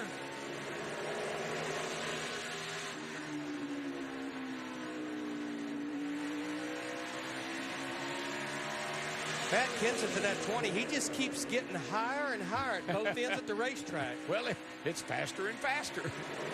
You kind of test it. You kind of see where it is. What's the limit? Now, this is a drag race right here, and this might be just what Kurt Busch needed. Kenseth got up high enough that he gave a little bit extra room on the bottom for Kurt, and he takes the lead. New leader, Kurt Busch. And that side-by-side battling allowed 3rd and 4th place. McMurray in the 1, Harvick in the 4 to close right in. Yeah, I think the 2 best cars right now are the 41 and the 4. They are a little bit quicker, but the 41 was held up by Kenseth, and the 4 seemed to be being held up a little bit by McMurray. Oh, they catch the back of the field, which they will here in just 2 or 3 laps. They'll be right together. Timmy Hill's up the hill, giving them plenty of room. Cole Witt has spun into the first turn wall. Oh, watch them, boys. We're under watch caution. them, watch them. Here we go. Oh, no. What? Timmy Hill just pile drove the car in front of Matt Kenseth. Matt Kenseth. I mean, oh, my gosh. Good grief. About the same, a very different situation, but similar thing happened to him a year ago, running second. To Matt Kenseth. All right, so let's show you the beginning of the Cole Witt spin. That's just a piece of brake duct. Don't mind that. But watch how long it is before the 33 comes in there running wide open. Now, here's what happened there. Cole and Danica got together. So he's in the wall. Now, watch this. He comes down. If he could have stayed up on the wall, he'd have been a whole lot better off. But he comes down the track. Caution's been out for a while. It's been out forever. Where's he going? Bam. Yeah, I mean, you could see the caution light basically blinding him as he was driving off into turn 1. Rookie mistake. Big rookie mistake. When the caution comes out, the cars are scored at the last scoring loop they passed. There is no way to improve your position after the caution flag waves. I was just totally uncalled for, and it's, like I said, it's a rookie mistake, and it's probably done a tremendous amount of damage to this 20 car, our leader, or our second place car at the time. If the fuel cell's not damaged and the suspension's not damaged, look how high it kicked that rear spoiler. Yeah, but look where they put the fuel in it. I think it may have done some damage to where you put the fuel in the car. All right, let's have a look here. There's Timmy Hill right at the start-finish line. And here's Kenseth way up here. I mean, he's going down into turn 1. He sees the wreck. No problem. 41 slows down, the leader. Matt slows down. Everything's good. And then, bam, drove right up under him. Now we'll show you the relative speeds of the two cars. The caution light is already on. You can see right there. And Hill, 15 miles an hour faster than Kenseth. He's on the brakes, but nowhere near enough. You know who else got some trouble here? Maybe the one car. A big piece of the rear bar that you see hanging down here came off of Kenseth's car, and McMurray ran over it. I don't know if it did any damage or not, but he did run over it. But when I do look at Matt Kenseth's car, the 2 or 3 things I'm looking at is I'm making sure that the left rear or the right rear is not rubbing. Now, that quarter panel is somewhat close to the back of that right rear tire. The other thing, it looks like the deck lid is still pinned down. So that's good. And then the third thing Darrell mentioned, and that's that fuel receiver right there. If they can still get fuel in it, I think they're going to be okay. No fuel. Which he's going to come to pit road. They're going to take time to check it out. Well, he's got a bunch of stuff hanging down the back of the car. He's got a bumper bar and a bunch of stuff hanging down. Just repairing the rear here, guys. Just repairing the rear. Plus, look what a parachute he's got hanging out there with the left rear quarter panel. So they can sandy this thing up, and he'll probably be okay. And they can do anything and everything but no fuel on this pit stop. Yeah, they got to get rid of all this garbage back here because that'll fall off if they don't. Boy, it's hard to have a one-car accident here. It really is. I mean, it's an accordion effect. We know that. But, Matt? Anyway. Now, Jason Shapiro, the longtime car chief on this 20 machine, he's working on the left rear port. Now, you've got Todd Foster. He's working on the bumper as well. They're putting bare bond. They've already cut off part of the bumper bar. You saw another part of it on the racetrack, just working on the cosmetics. Kenseth said that the car felt fine to him, but Ratcliffe wanted them to bring it down, cut away some of that sheet metal. The good news, the fuel filler area, that is all intact. Just going to pull out some of the sheet metal around there, but it could have been much worse for our early race leader. Paul Menard, Ryan Newman, Brian Vickers, and Clint Boyer pitted. Also Martin Truex and Danica Patrick. Under caution, and then this hard hit. It's Bristol.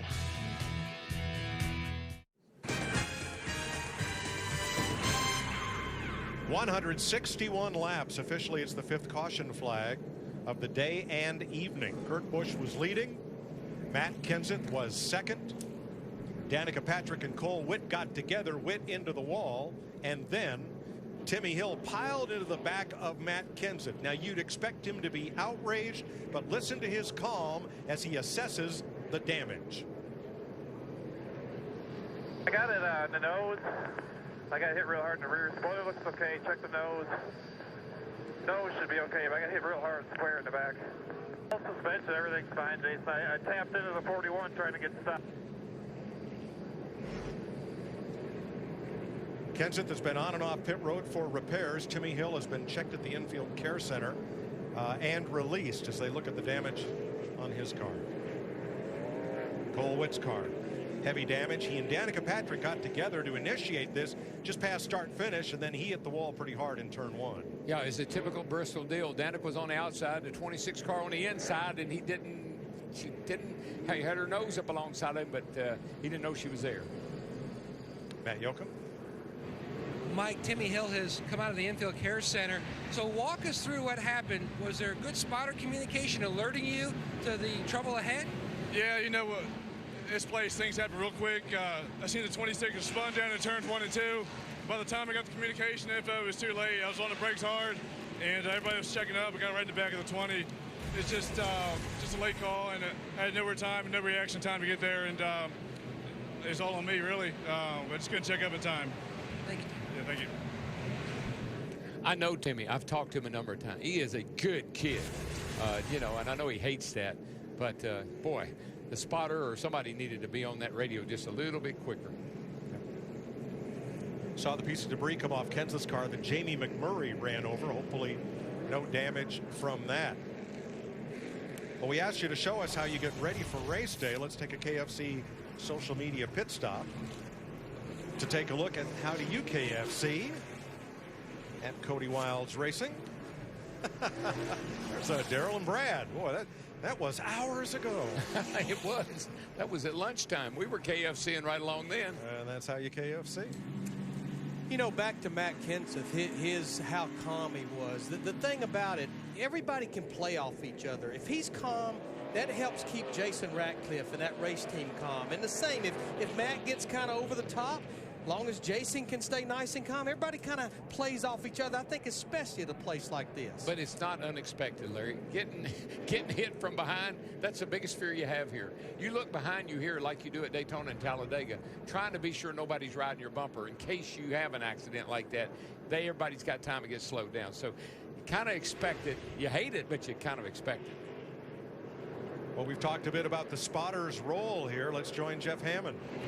Yeah, Mike, we've come up here and repositioned ourselves above the racetrack, and we were up here just a moment ago when that accident happened. Everything's happening so fast, you just can't imagine these guys are probably getting told to whoa up, and by the time they react, they're already into it. It's so fast around this racetrack. Darrell's been talking about it since the start of this broadcast, how fast it is and what can happen in 15 seconds or less.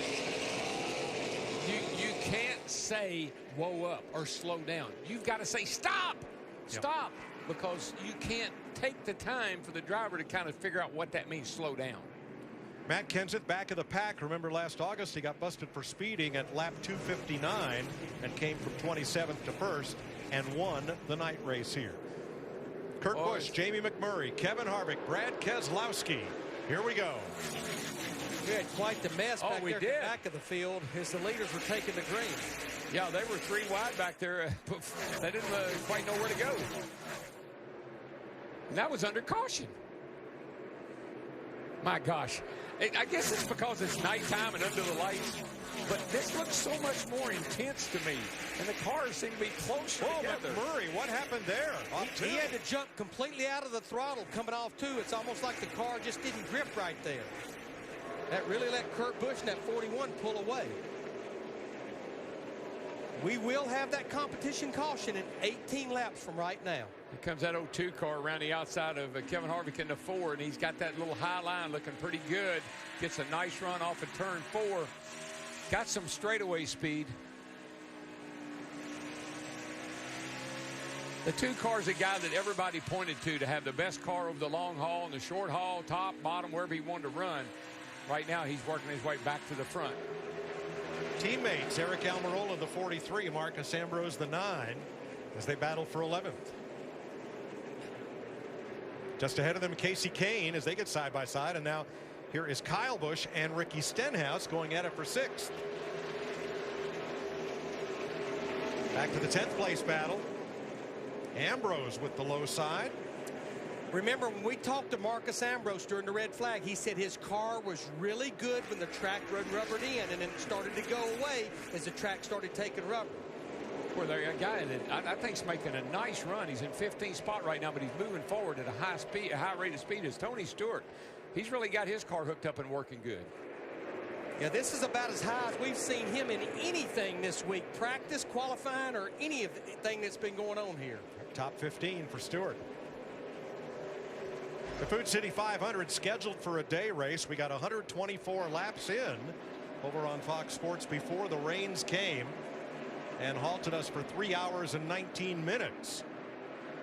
But since we've restarted this race, a lot of 9s in one small place. Carl Edwards and Marcus Ambrose. We have got some cars that are really drivers that are really getting aggravated with each other. Let's give a call, though, to that 51 car of Justin Allgaier. This is a backup car from a practice crash on Friday. He never turned a lap until qualifying, and here he is trying to work in the top 15. Larry, but look at this 3 wide. 3 wide. The 99 to 5. And well, Carl got the 88, and here's the 9. Edwards got underneath Kane, but while they were side by side, it opened the top for Dale Jr., and he made him 3 wide. And then paid the price. Unbelievable. Whoa. Does this not remind you of when we went back to racing at Daytona? It does. It does. Back in February? It says something about these day-night doubleheaders, doesn't it? Now up at the front, Jamie McMurray wants the lead from Kurt Busch. McMurray's on it. He's got the Golden Arches there moving. Boy, he gets off the corner. Look at so that. good. He should win this battle getting down into 3 and 4. But Kurt Busch in that 41, he won't just roll over. If he gets the lead, call him Big Mac, and he does. Jamie McMurray leads that lap.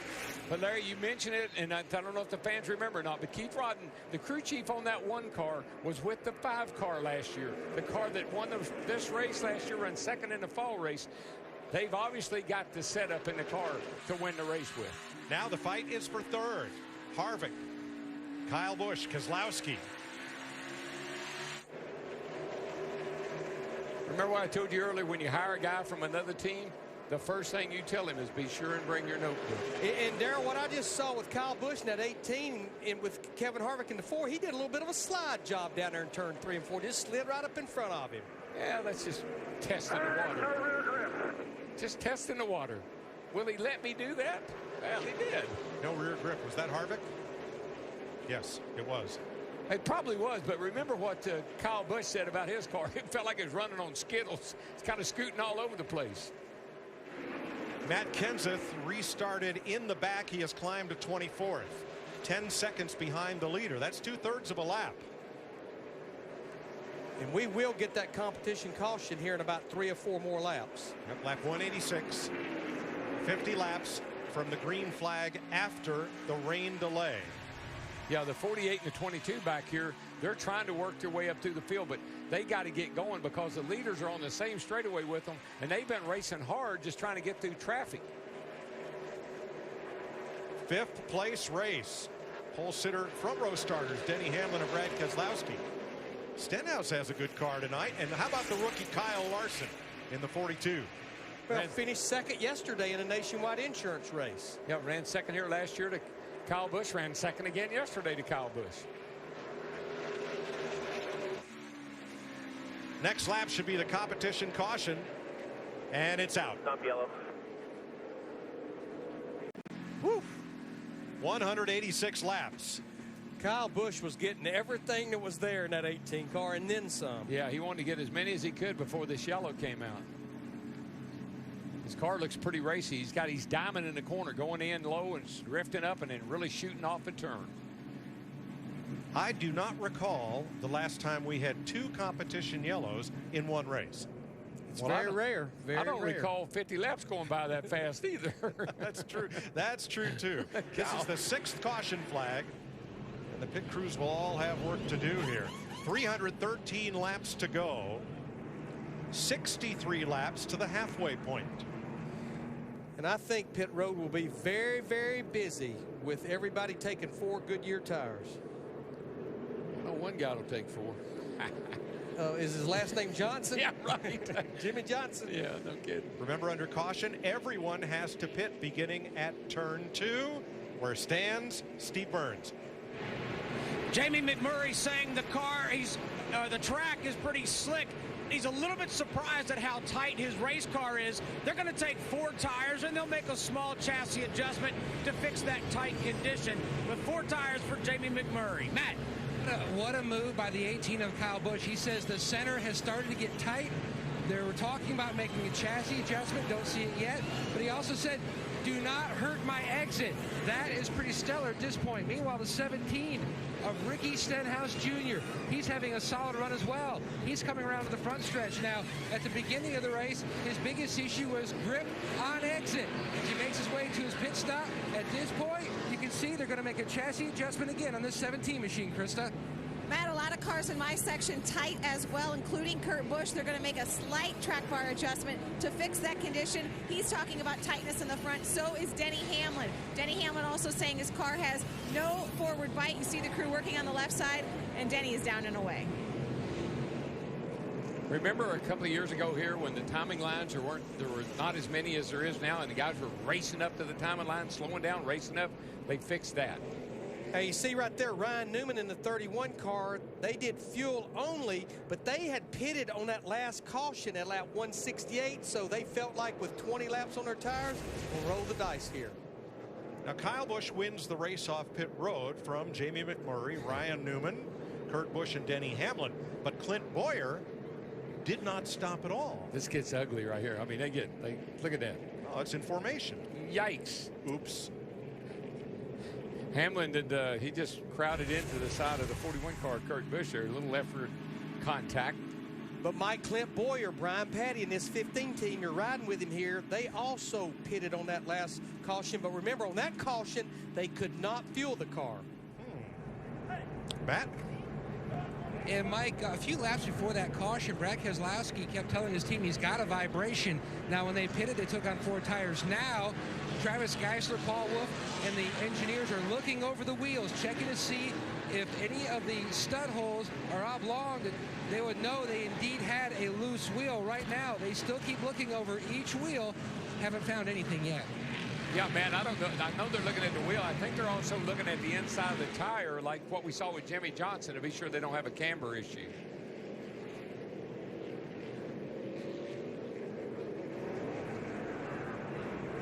Doubling up, guys. Getting ready to go back.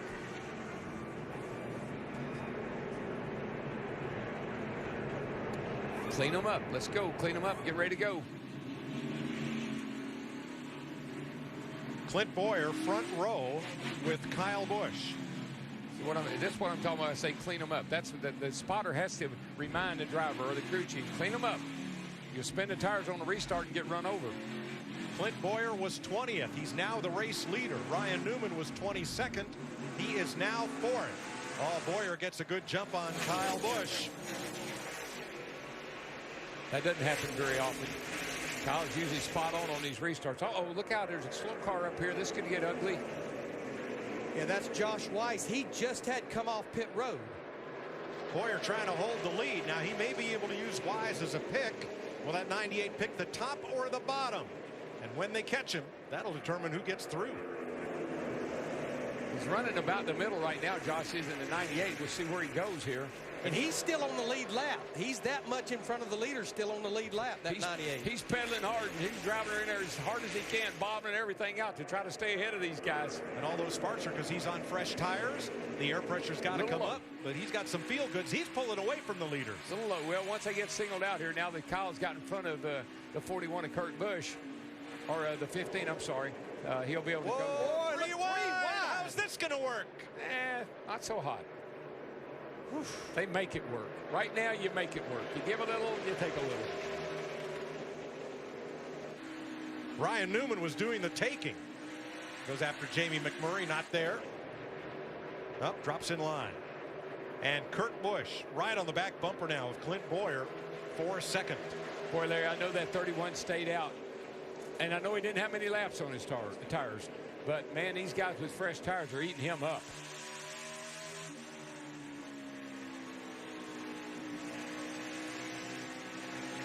He just can't get off the corner. 31 car just can't get off the corner with the guys with the fresher tires. And now Boyer also paying the price as he surrenders third to McMurray.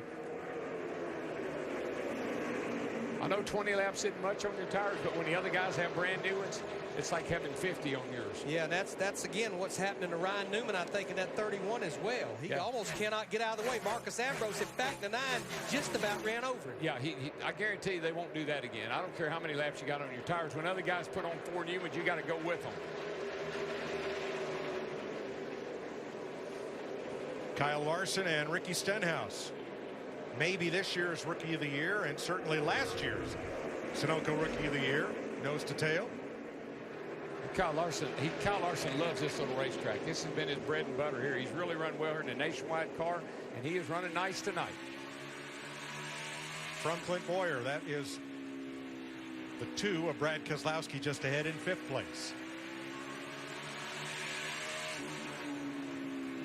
You know, I don't guess we've ever done a night race here. And so I see why it's so exciting to see these cars under the lights. It fascinates me how fast they look.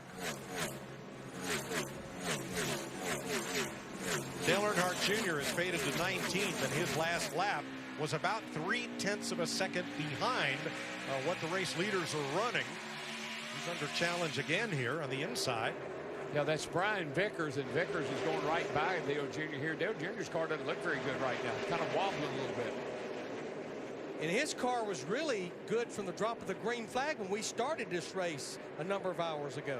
And Brian Vickers back here pretty deep in the field. I mean, he's a guy that's, usually runs pretty good here. Here comes Kyle, and I don't mean Busch. He's in the lead. It's Kyle Larson to the inside of Casey Kane as they battle for 8th. Yeah, this is where a rookie, a young man like him, really likes to go fast, really likes to get up front and mix it up. It's where his spotter and his crew chief, they got to control him a little bit. Don't let him get carried away here. Dale Earnhardt Jr. backing up. What's up, Matt? Mike, the only thing that he has told Steve Letarte and company is that the car is tight. I remember during our rain delay, he talked about that his car was better on the bottom simply because so many guys were running up top, and that's where he could pass. But now it's tight, and it was too tight to try to run up top.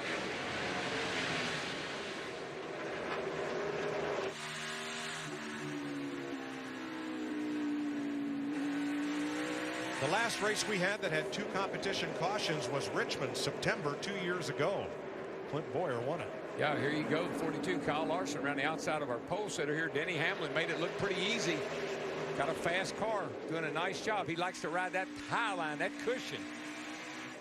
Oh, 3 wide again. Newman hung on the outside of the 2 Hendrick teammates. In and out. In and out. That's what they were telling Jimmy Johnson, inside and outside. They're everywhere. And Jimmy Johnson is 2 laps down now in that 48 car, and the problem is there's 3 drivers in front of him that's 1 lap down. Should we get the caution, he's not in a position to even get 1 back with a free pass. And from what we are seeing with tire wear, tough sledding trying to take the wave around. Yeah, there comes Matt Kenseth back up through the field with his crunched up back end, looking pretty racy. Yeah, he's about to crack the top 10. In fact, this is the battle for 10th place here with Ricky Stenhouse Jr. But I guarantee you the 15 and the 31, they won't stay out next time. I don't care how many laps they got on their tires. You just can't do it unless everybody does it. Stenhouse drops to the inside past Parker Kligerman. Kenseth, Boyer follows suit. 213 laps complete at Bristol. Josh Wise in that black car is driving it like he stole it. He is trying to stay on the lead lap ahead of Kyle Busch. So far, he has been threading the needle and opening up holes in traffic for the leader. I tell you, he is impressing the heck out of me. He has made it 3 wide. Boy, he doesn't care. He just passes them when he catches them. And you can see right there on the right-hand side of your screen, Luke Lambert, Ryan Newman finally decided to bring that 31 car to pit road and get 4 tires under green. He was able to enter in turn 4, exit turn 1. But Josh Wise in that 98 car, he's been able to gap the 18 a little bit almost every lap, and he has driven his heart out getting through traffic. What a run by that guy. Riverside, California native, holding his own. Steve? Mike, Kevin Harvick said before the pit stop that he did not have any rear grip, and he was having a tough time getting that number 4 car to turn.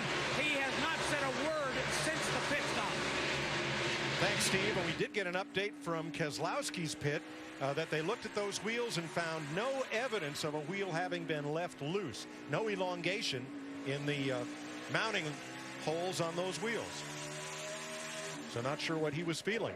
Oh my gosh, these guys right here, they're mixing it up.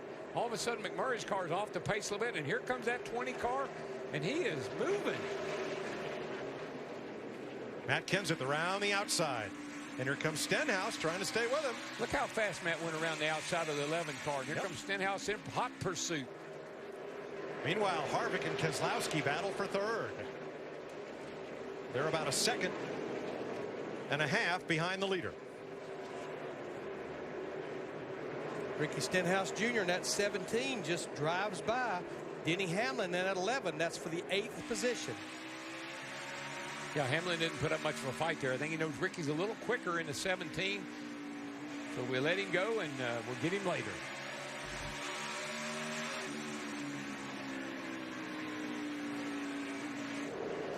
The leading active winners at this track, Jeff Gordon and the 2 cars in 1st and 2nd. Or 1st and 3rd now, Kyle and Kurt Busch. The Busch brothers, 5 wins each in the Sprint Cup Series. Kevin Harvick in the middle of them trying to spoil the party. Krista. Kurt Busch had been talking about his race car being tight. You'll remember I talked about a slight adjustment they made. He said he's not just now getting a little bit wiggly loose into the turns. You see Ryan Newman in that 31 car there. That's that 4 fresh tires versus everyone else that has a number of laps on their tires. Yeah, he's going to go punish those guys that went by him when they had better tires than he did. I'll show y'all what tires will do. Right now, he's 3 laps down. Now, this group is only, they're less than 2 seconds behind the race leader.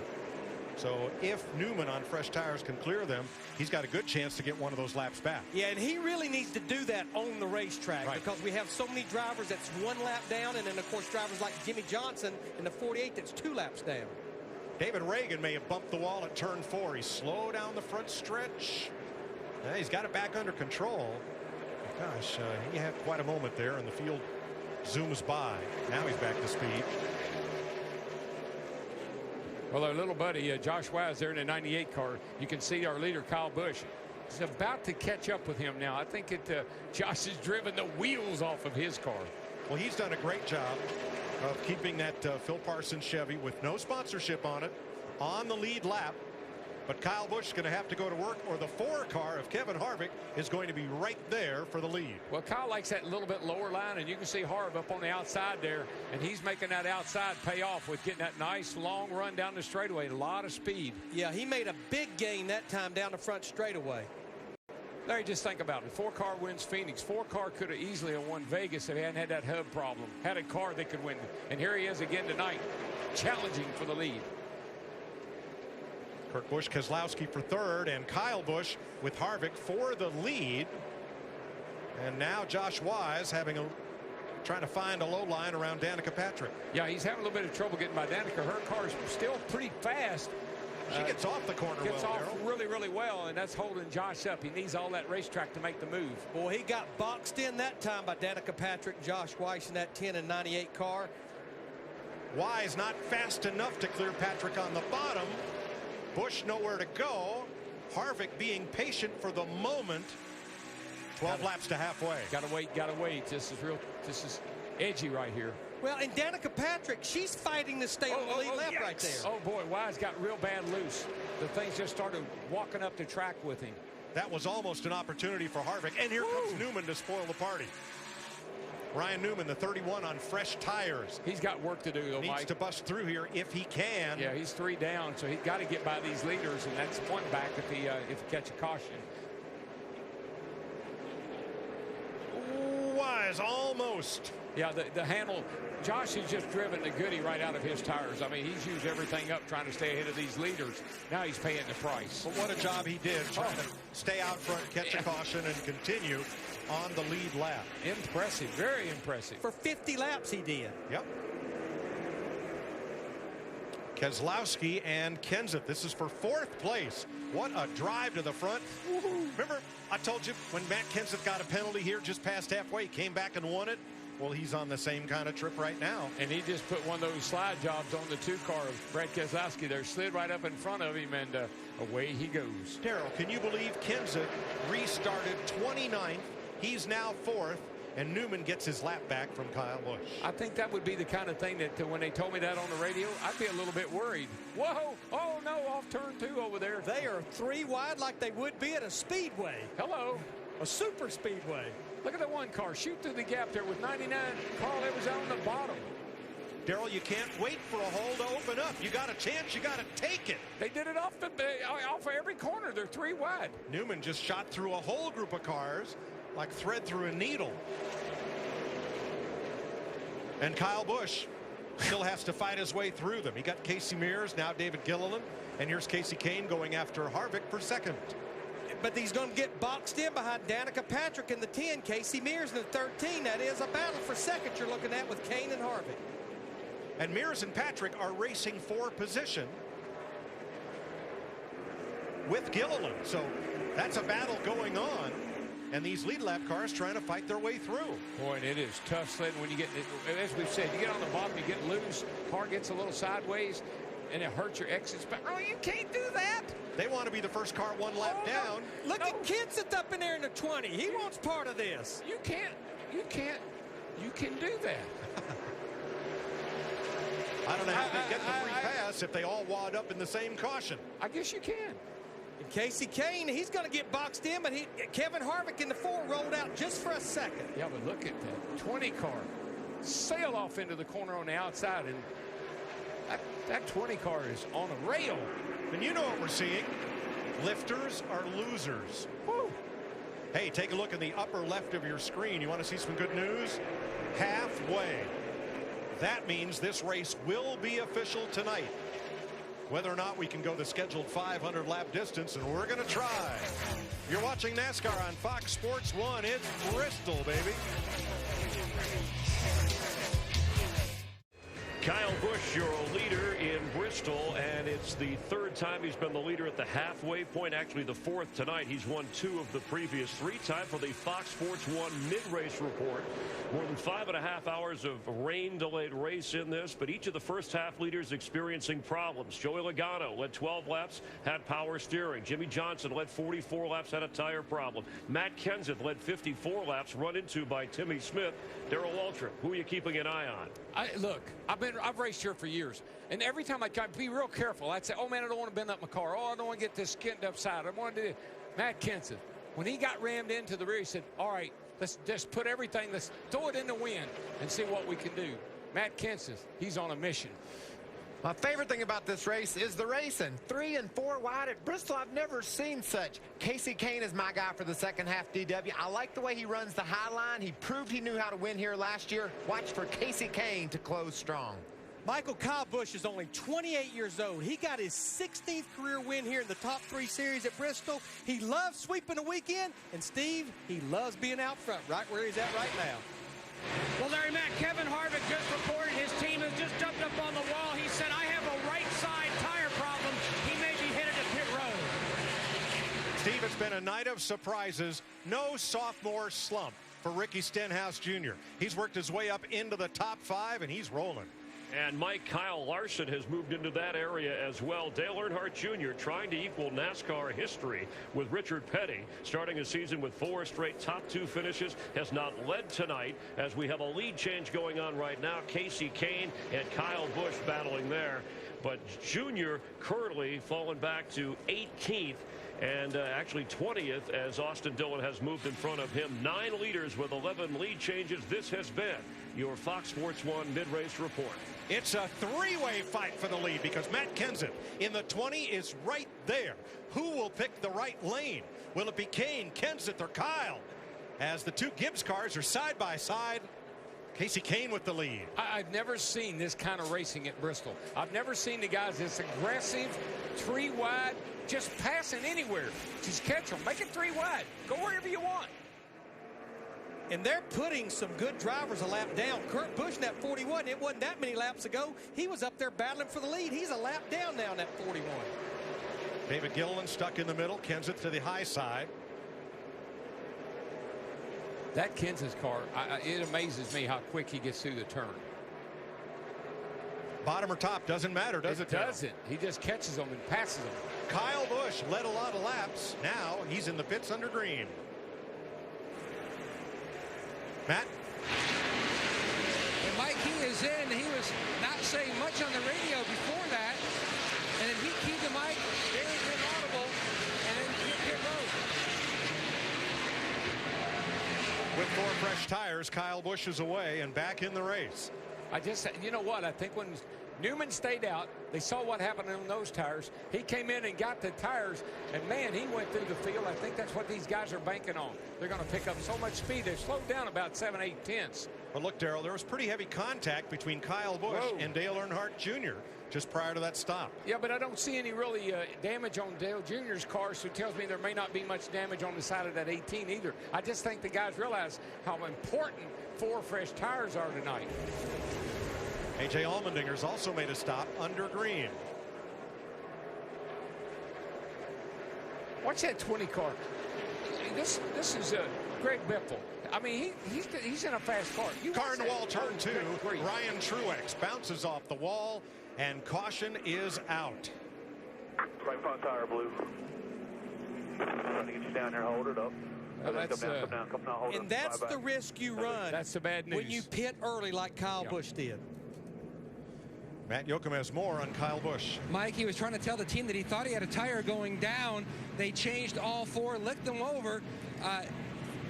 A couple little gashes, but nothing on the tires. And then he keyed the mic and said, whatever our problem is, I still have it. And he was getting ready to come back to pit road when that caution came out.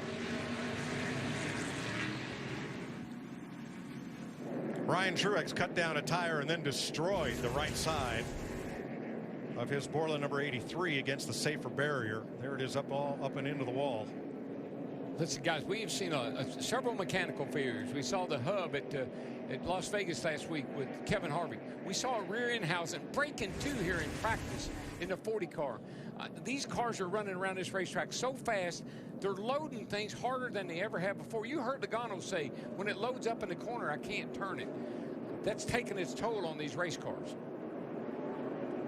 And Ryan Truex is on fire. Now, what Kyle Busch should be able to do is stay out, take the wave around, and just be one down. Steve. Larry Mack, Eric Almirola says that his right front feels fine, but he's too tight in traffic, so they're going to get 4 tires. Meanwhile, you see Kyle Larson at the top. He's been battling a little bit of a tight race car as well. Both of them getting 4 tires, Matt. And Steve, you look in the triple there, Matt Kenseth up top. Now his car was really coming on. His car, he said, was tight from the center to exit, but it was good. Chassis adjustment there. Meanwhile, Kasey Kahne, no changes on the last stop, and the 17 of Ricky Stenhouse Jr. The previous run, his car was loose, as it was the run before that. Air pressure change on the 17. He's away. And perhaps more trouble for Kyle Busch as Ryan Truex bounced along the wall at turn 2. A big piece of debris came out from under that car, and believe that Kyle Busch ran over it after he came back on track with 4. That's a brake rotor. That's part of one. a brake rotor. Ouch. Boy, he ran right over it with that right front tire. 219 laps to go at Bristol. Ricky Stenhouse having himself a great drive. He's in 3rd behind Kasey Kahne and Matt Kenseth. You think you've had an up and down day? Consider Matt Kenseth. And we'll show you graphically how his day has gone. He started 3rd, led 54 laps, got pile driven after he had slowed for a caution flag, and has climbed his way all the way back up. Restarted 29th. He's in 2nd place. Yeah, the one thing that didn't get damaged is that rear spoiler. As long as that thing's still in place, maybe even jacked up a tad, he's going to be fine. Higher would be better. It would be a lot better. Got a good bit of blade. Steve? Yeah, I just wanted to follow up on the 4 car of Kevin Harvick. He, at one point, said he thought he had a right side tire issue. He thought he had a flat. But I just checked with the team. His left front was so worn out that he was actually feeling it on the right side of the car. So, but it was not down at all. Just the left front was worn out. 218 laps to go, 1 to go. Bunch of drivers taking the wave around. Kyle Busch among them. That will gain them back a lap, provided they did not pit during this caution flag. None of those cars will get back on the lead lap. And here's your Ram race summary at 283 laps. Kasey Kahne, the leader, first of 15 cars on the lead lap. 10 leaders, 14 lead changes, 7 caution flags for 60 laps. As we get ready to restart. Oh, this ought to be interesting. Bunch them up. Whoa. Green flag. Greg Biffle got the free pass on that caution, and we're back under green. Kasey Kahne loses the lead to Matt Kenseth off 2. That is impressive right there, boys. Here comes Ricky Stenhouse Jr. in that 17. He takes a 2nd spot away from Kasey Kahne. 42 car's probably going to dive bomb down on the bottom here. He's going to get up along Kasey, and look at that thing go off the corner. Oh my gosh. The sophomore and the rookie, Stenhouse and Larson, 17 and 42, side by side for 2nd. Watch it. Did you see how he diamond that corner, followed him in, and then cut down off the banking? That 42 is hooked up. There's another driver that's hooked up. Carl Edwards in that 99 up there battling for the 4th spot. Yeah, Carl got him a top 5 last week, and he's parlaying that into a pretty good run tonight. When the race started, Edwards' car was so loose off he couldn't stand it, and now here he is challenging the leaders. Yeah, here's where the rookie has to be a real careful. Don't get over exuberant here and lose it all. You got to kind of let it come to you a little bit, my friend. Silly me. I was concerned about Larson running 800 laps in one weekend. Look at him, no problem. Fourth place now as Carl Edwards takes over third. 21-year-old drivers, they say race car, race car, race car, race, race, race every day. Hey, I've been watching this battle right here with Jeff Gordon in the 24, Kevin Harvick in the 4. They're battling hard for the 8th spot. Jeff Gordon was way back in the pack after that first pit stop earlier today with damage on pit road. But Matt looking pretty good now. The car is better, Larry Mack, but he told the team before that caution, I need to be freed up. The race car is still too tight. And as it cools down and more rubber gets down, it's probably going to make the cars tighter and tighter. Yeah, and what that does, it just keeps you from getting back to the gas quite as quick as the guy you're racing with. Have to wait. That other guy gets on, he's gone, so that really hurts you. We hear the drivers all the time, Mike and Larry, talking about roll the center, roll the center. When the car's too tight, it won't roll the center, and you're going to get sacked.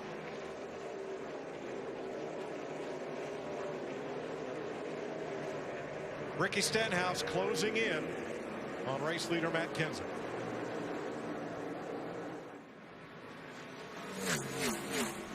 Darrell, we've never called the night race at Bristol on Fox. We're here on Fox Sports 1. Know what else we haven't done at night at Bristol? Uh-oh. Haven't done a good old NASCAR on Fox. Crank it up.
World's fastest conveyor belt has 3 cars now embroiled in the fight for the lead. Matt Kenseth has it.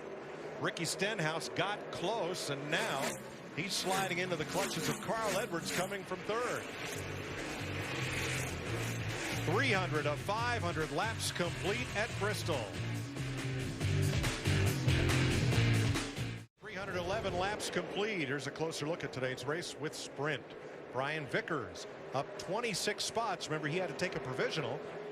Was not among the fastest 36 in qualifying, so he's gained 26 positions. He's the biggest mover. Switch to the new Sprint family plan. Up to 10 friends and family can get unlimited talk, text, and a gig of data for as low as $25 a month each on the Sprint network. Sprint.com/speed has all the details. You want to see a contrast between two driving styles. Watch Carl Edwards catch Matt Kenseth going into the corner. Then watch Carl Edwards gap Carl down the straightaway. Matt's backing off early. Carl's driving in hard. Matt's backing the gas quicker than Carl. Drives off and leaving. They're just playing. You know, Carl catches up, and Matt gets in the gas and drives off and leaves him. Darrell, these two were teammates at Roush Fenway for a number of years. Would you expect they would really know each other's driving styles well? Oh, I think so. I mean, you know, when you've worked with somebody or around somebody, you have meetings with them, you have debriefs with them. You sort of know what you're dealing with here. But it's just amazing to me, Matt backs off early, lets his car roll in. Here comes Carl right up to him.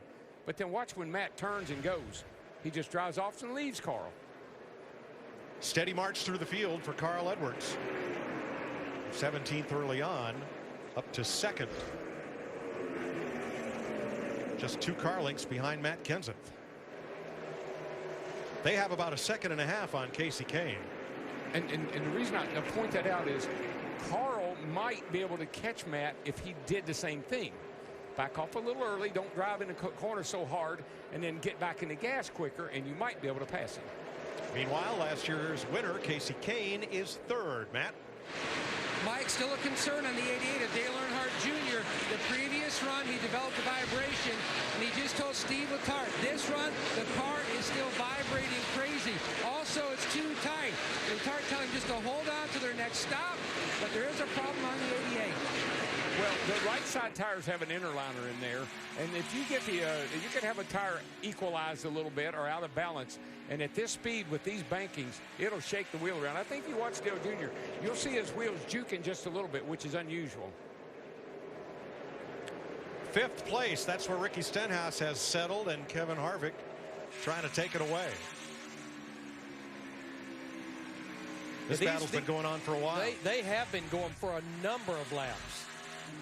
It's like Harvick will try the bottom. Stenhouse moves to the bottom. Stenhouse moves to the top. Harvick moves to the top. It's like Stenhouse keeps taking Kevin Harvick's groove away from him. They go to the high side. Michael Annett just ahead. You know, I wouldn't put Harv in the most patient category. You know, and he's looking over at Stenhouse saying, hey, dude, you're holding me up. Well, not only him, Eric Almirola's closing in, then Keselowski and Jeff Gordon, and they're all closing up on this battle. Yep. Cole Witt back in the race after hitting the wall down to the inside, reduced speed. Timmy Hill's back in the race. Now, Kevin slipped a little bit that last time by. He got a little too high here in 3 and 4. Lost a little ground to the 17 of Stenhouse, but catching him back in a hurry. And that's really the problem that all of our leaders, including Matt Kenseth and Carl Edwards, they're all getting into is a lot of lap down traffic. A shout out to Trent Owens on that 43 car, Larry. The new crew chief for Almirola there, and that car has really been running much better. Dale Jr. says enough. He's headed for the pits. I think he's got a tire probably somewhat equalized. Matt? 88 guys up on the wall. Junior into his pit box. Rob Lopes, the tire specialist, he's standing by to take a look at the tires. As soon as they come off, you can see they're making a track bar adjustment on this 88 machine, trying to free up Junior Chevrolet. Left side's on, he is away. And every driver on the track now, with when they made that last pit stop, puts them in a one-stop window. With that stop there, Dale Earnhardt Jr. will still have to make one more pit stop. Boy, a couple of times there, Larry Carl made a dive on Matt Kenseth down here in turns 1 and 2, but not enough speed to get by yet. Matt Kenseth has won here 3 times, Carl Edwards twice, all in night races. The night time is the right time in Bristol. We're under caution. Pit road's open. Steve. Kyle Larson and Kevin Harvick on pit road. Kevin Harvick said his car is better. Kyle Larson said his car is about the same as the last run. Matt? And Steve, the 20 car, Matt Kenseth, he said his car was a little bit on the free side, but he was just taking care of his tires. The 5, Casey Keene in the middle. He was sliding his nose terribly on entry. He just has to wait on it, making an air pressure change. And the same for Carl Edwards in the 99. His car was too free. Jimmy Finnegan's crew chief making an air pressure change to fix him up. Some interesting strategy by Matt Kenseth and his 20 team going with just right side tires. In fact, he had to stop down there because the field hadn't already all went by. I don't know. Has anybody tried that, Larry? We've seen some left sides only, but I don't know if anybody's just tried 2 right sides. None of our leaders. I don't remember. Yeah. All right, let's show you why we're under caution at lap 331 for the 8th time tonight. These cars were both laps down. David Reagan, 34. Michael McDowell, 95. A little lift, a little bump. Whoa. Then this. Yeah, I think that was going to be just a little, hey, I didn't appreciate that turned into something real ugly. Boy, they stacked up behind them. I really think what happened here when the 34 Reagan got into the back of the 95 there of McDowell, I think McDowell was going to give him a little shot just to let him know he didn't like it, and then he got loose and got into him and really wrecked him. Didn't show him any love at all, did he? No K-love. Kurt Busch gets the free pass under this 8th caution of the night. Krista? Well, Kurt really fighting the handling on his race car. He said he starts too loose. He's too loose at the start of a run to really be able to race hard, and then things just tighten up, and they tighten up quickly. But if anybody knows Bristol, it's Kurt Busch. 5 wins here. 5 for his brother Kyle and 5 for Jeff Gordon. Now, Dale Earnhardt Jr. I don't know what was going on with he and Casey Kane. I mean, we know there's a problem with Dale's car. He's talking about a vibration, but I saw he and Kane kind of hammered on each other there when that caution came out. Not sure what that was all about. They are teammates. Junior started the season with a win and 2 seconds. And that string is in doubt here with 164 to go. And I tell you what, I have been here, and I've had a brake rotor just get way warped, way out of because we use a lot of brake here, more than you expect. That brake rotor get warped, pick up a lot of vibration in the wheel. They were looking at everything you could look at under caution here. They were looking at the steering, they were looking at the springs, at the shocks, just anything and everything that they could. Doesn't really look like they pinpointed anything. Jeff Gordon, 12th, another 5-time winner at Bristol. And last year's winner, Kasey Kahne.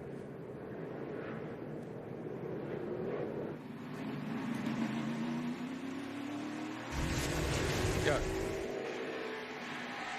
Here's the 88 and the 5. There goes the 5. Ooh, I think maybe what Dale Jr.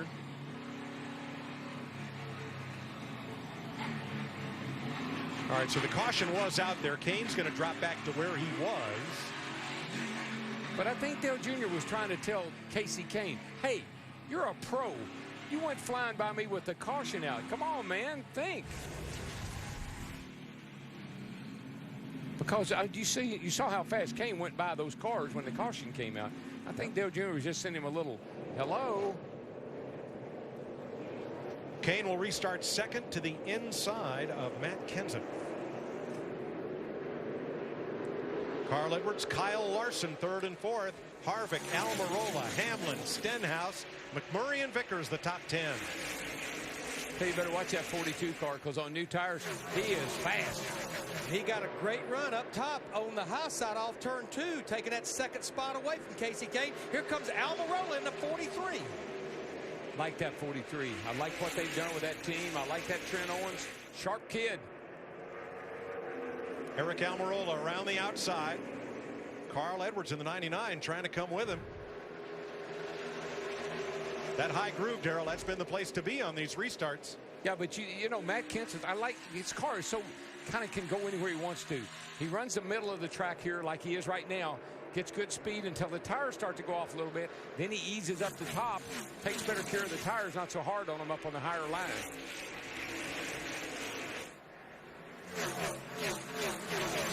Now with the wave around, Jimmie Johnson has picked up another lap. He's now only 1 lap down after being as deep in the field as 3. However, there are 6 one-lap down cars ahead of him. And may I just say that if that 42, if I was Matt Kenseth, the veteran, I looked in my mirror and I see that 42, the rookie, and he got up there hounding me a little bit, I might say, you just go ahead, young man. I'll watch you for a while. I love rookies. Man, they do everything. They try so hard, and they drive the wheels off their cars. They make a lot of mistakes. They get in a lot of trouble, but do they put the effort out or not? But, Darrell, you have taught me certain courses for certain horses. Kyle Larson has 3 Nationwide Series starts here, 3 top 5s, including 2 second-place finishes. He loves sprint cars. He likes to ride that cushion. He likes that high line. It works for him. When Juan Pablo Montoya went back to IndyCar racing, some question Chip Ganassi's decision to promote Kyle Larson with little big car experience, if you will, to the Cup Series. As Denny Hamlin would say, or said after Thursday's race in Daytona. Any questions? Yeah. I think what? not. I would have questioned Chip Ganassi, too. Why didn't you do it sooner? Because this kid has got talent. Drivers who got their first Cup win at Bristol. Kurt Busch, Elliott Sadler, Ernie Irvan, Rusty Wallace. Dale Earnhardt as a rookie. Watch this kid in the 42. This is classic sprint car. Watch what he does. Cuts it to the bottom. In high, cuts it down. It's like he's trying to put a slide job on Matt Kenseth. Kenseth goes up high, and Larson tries the low groove in 1 and 2. Eric Almirola closing in the 43. You know the last time the 43 went to victory lane at Bristol? Elliott Sadler. 1975. Oh, that was 21. Yeah, that was 21, sorry. I was thinking about who he was racing that day. But you're close. Yeah. Second place that day with John Andretti. John Andretti, that's right. Sorry about that. But almost 4 decades since the 43s visited victory lane at Bristol, and it did it a lot.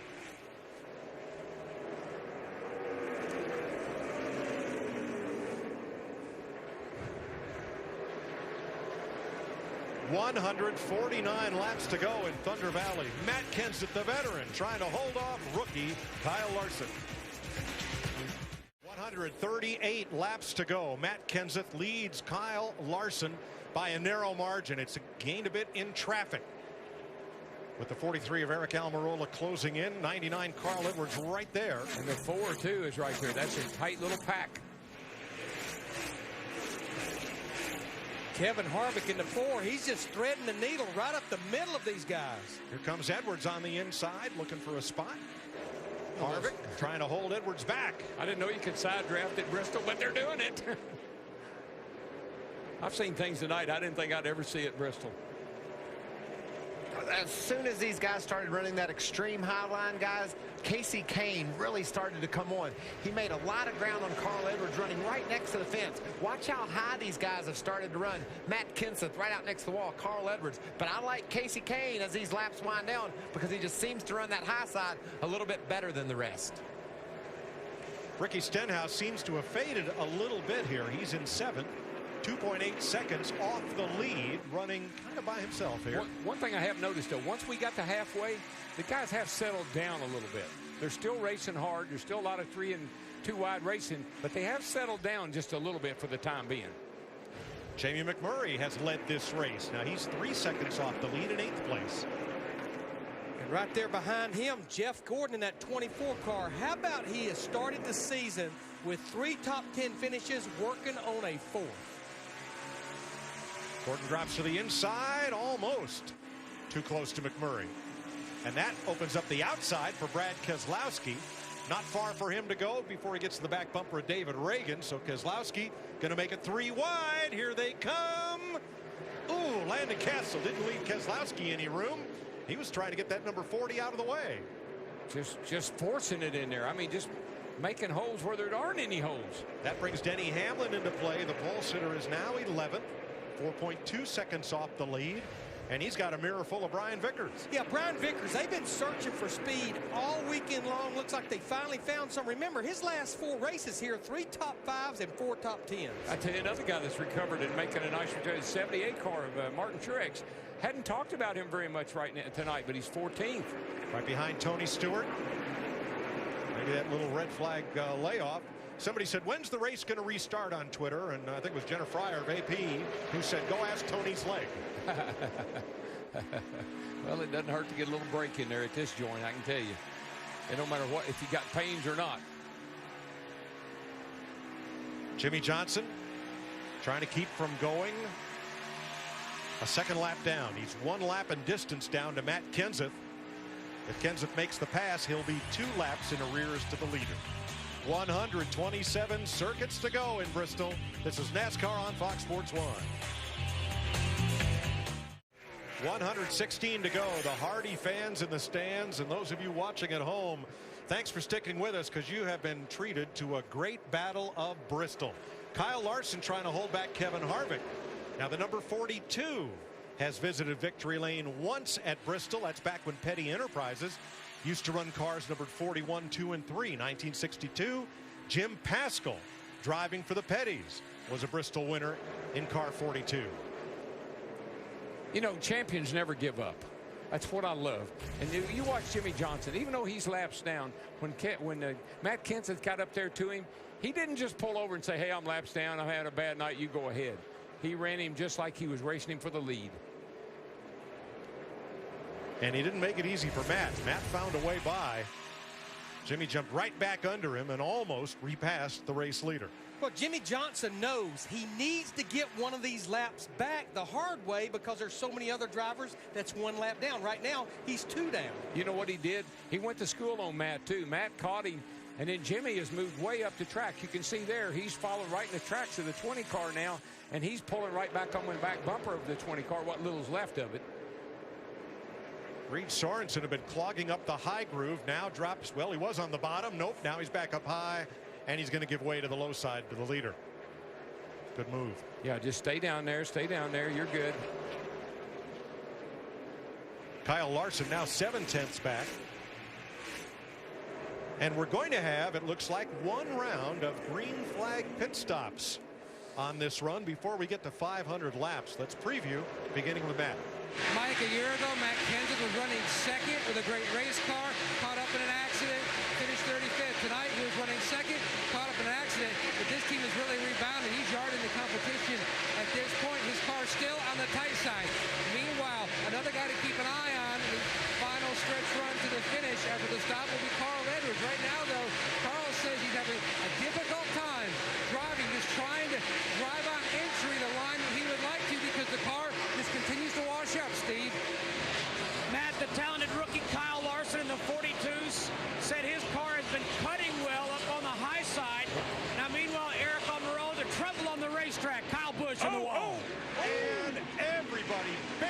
seconds by him. Oh, my gosh.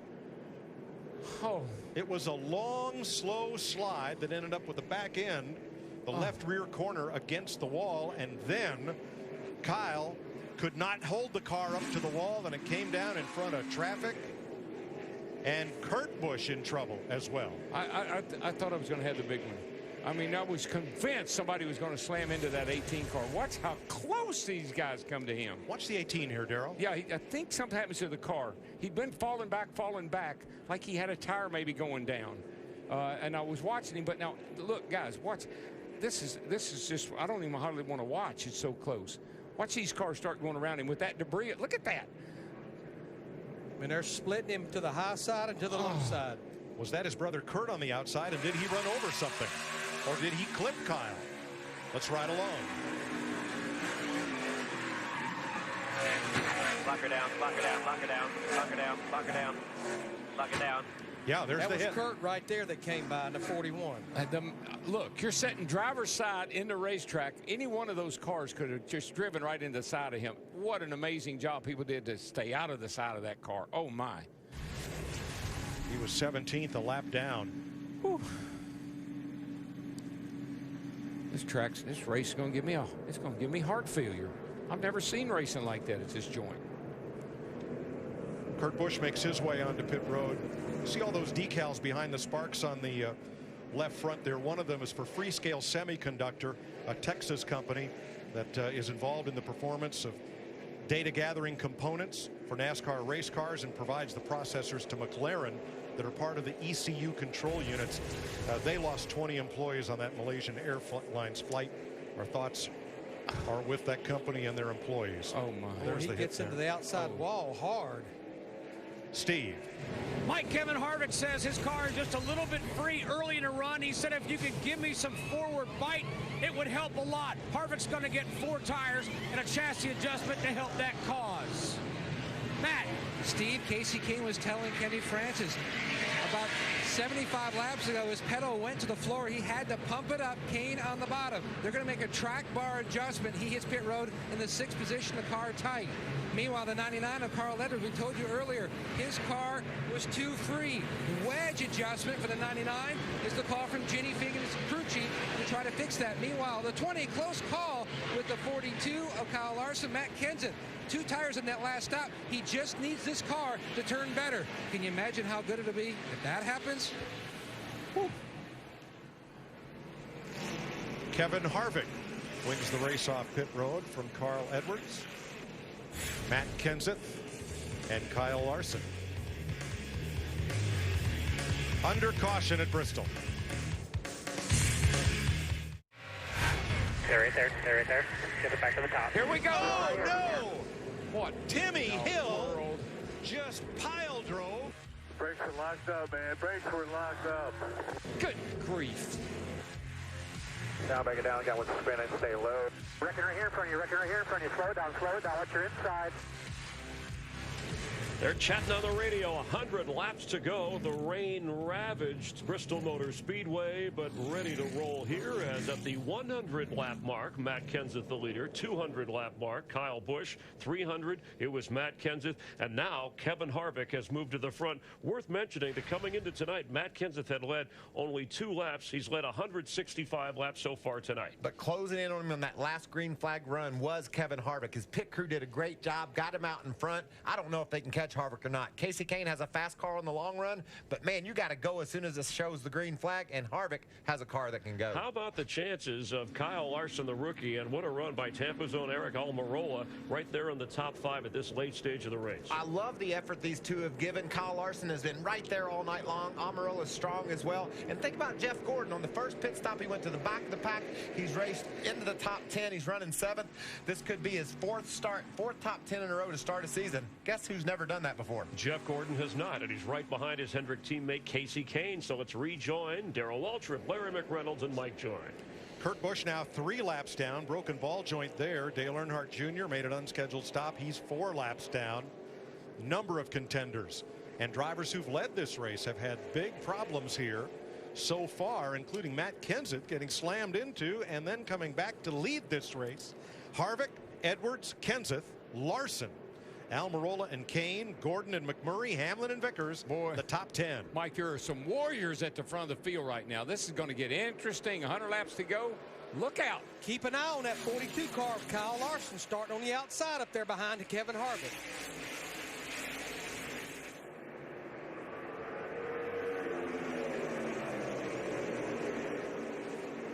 Good clean restart. Edwards settles into second. Larson hunting on the high side. Kenseth looking on the bottom. It's like Kyle Larson's 42 car on a restart. It's a little slow through the middle of the corner till some air pressure builds up, it looks like. Yeah, Larry, when you watch him come off turn 2 over there, he sparks quite often coming off turn 2. That's just from having low air pressure in that car. No ride height rule. That thing is on the racetrack. Kasey Kahne leads the second pack with Almirola, McMurray, Gordon, and Keselowski in one tight knot there. I think it'll be interesting to see how Matt Kenseth reacts to this being in traffic, because these guys sometimes say the cars act a little different when you're behind somebody than when you do out in clean air. And the 20 car just went up the hill like he's got something wrong with it. Almost brushed the wall, Darrell. Kasey Kahne jumps inside. Wow. And Kenseth may lose fourth. Again. He may have picked up some rubber down here in turn 3 and 4. See what happens if he can get it back or not. Whoa, he's in the wall. Something's happened to the 20 car. He's got something wrong. Yeah, he's got a right rear tire down. Inside, one inside. We stay green. I think the 20 car has an issue with one of his tires, or else he just got a lot of rubber on it when he got up too high, and it messed him up. And that can take 2 or 3 laps to get cleaned off. Yeah, I think that's it, Darrell. He went right down to the bottom to clean his tires off, and now he's back on pace. Yeah, I think at first I thought he had a soft right rear, but now it looks like it was just debris on his tires. How did he not lose that car and send it spinning around? The wall caught him. Here's the first one. Yeah, he gets up high right here, and of course we know how much debris is up out of the groove right up next to the wall. So now he goes down into turns 3 and 4, or 1 and 2, and the car bobbles with him again. But I think that's just from debris on the tires. At first I thought he had a tire down, but I think it was debris. You see all that up there. You can see it flying off the tires. Yeah. What a great save for Matt Kenseth. Great save, bad break. Well, he was 4th. He is now 13th. But he's got 88 laps to try to get back to the front. Yeah, I was just wondering how his car was going to react in traffic, because it looked like he was having a little bit of difficulty with it when he was behind the 42 car there. Darrell, we just saw Tony Stewart in that 14 car on the lead lap back there in 12th. Regardless of where he finishes, this should be a victory alone if he can run all 500 laps here. But see, what I love about Tony, we were so worried about can his leg, with his leg injury, would this be a track that would really be difficult for him? He's actually excelled here tonight, which I kind of felt like he would. Jeff Gordon passed Brad Keselowski, then went back up to the high side. Brad came back to him. Gordon trying to pull away in 5th place now. Okay, there's a number of cars at the front of the field right now that are really, really good cars. Carl Edwards got a really good car, and the 5 car, Michael mentioned Kasey Kahne running that high line. He's catching up with the lead here as well. So Harvick's going to have his hands full here shortly. Yeah, all of our top 6 or 7 drivers, they are running right up in the top groove at both ends of the racetrack right now, as we're closing in on 80 laps to go. And Carl Edwards just ran his fastest lap of the race. Yeah, and he's inching in on the back of Kevin Harvick. He was he weighs about a 10th quicker that lap than Harvick is. And you see the sparks again fly out from under the 42 on corner exit over there off 2. That car is right down on the ground, man.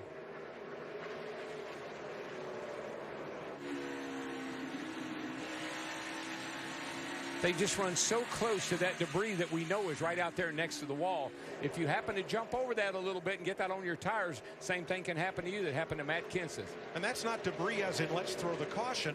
That's just some of the rubber that's been scrubbed off of these tires sitting up there near the wall, waiting for some hot tires to come around and pick it up and send a car sideways. Yeah, it's like shredded rubber. I mean, it just shreds off these tires, accumulates around the top of the track. And, buddy, better watch out. Martin Truex Jr. in that 78 car just got a little bump from the rear. He's got a tire rub right now. He's still on the lead lap, but he's going to have to get into the pits, it looks like. Yeah, that's nothing to mess around with. We saw that happen to Danica at Phoenix. She had a little tire rub. Next thing you know, she had a left rear tire down. So you don't want that to happen here. You'll go spinning around. Now the tire rub starts there before that contact, but well, there's two ways that can resolve itself. Spin in turn 2, and it resolved itself. You can see the left rear tire is down now. It just finally cut. And there's no inner liner in the left side tires, to your point earlier about the rights. Hello. 9th caution flag of the night, lap 422.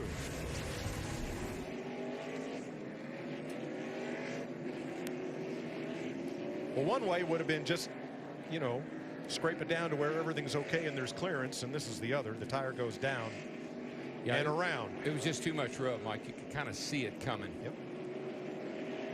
He was 15th and on the lead lap. Around she goes. Tough one for Martin Truex. That will make Austin Dillon in the Richard Childress number 3, the free pass car. So when we restart, we'll again have 16 on the lead lap. Strategy, I think, is about to get interesting because they have 20 laps on their tires. We saw earlier what having 20 laps on your tires would do, and we basically have 15 drivers on the lead lap. I think we'll see a mixed bag of strategy here, but earlier in the race with Ryan Newman and those guys, staying out on 20-lap tires didn't work for them. Looks like the top 3 or 4 will stay out. We've got 1 or 2 that's about mid-pack that's peeling off. As long as everybody stays out together, you're okay. But if somebody happens to dive in and leave you sitting out there a sitting duck, you're in trouble. When you're Harvick, Darrell, leading this race and you decide not to pit, you just hope that 4 or 5 cars behind you make that same decision. You need some cars on your same strategy to stay in behind you so that you don't have those fresh tires right on your back bumper. So if a few of them pit 6th, 7th, 8th back in the field, that's fine with Harvick. Just let those guys directly behind me stay out. Yeah, and they did, Michael. So I think it's going to work out for everybody up near the front of the field here because everybody stayed out.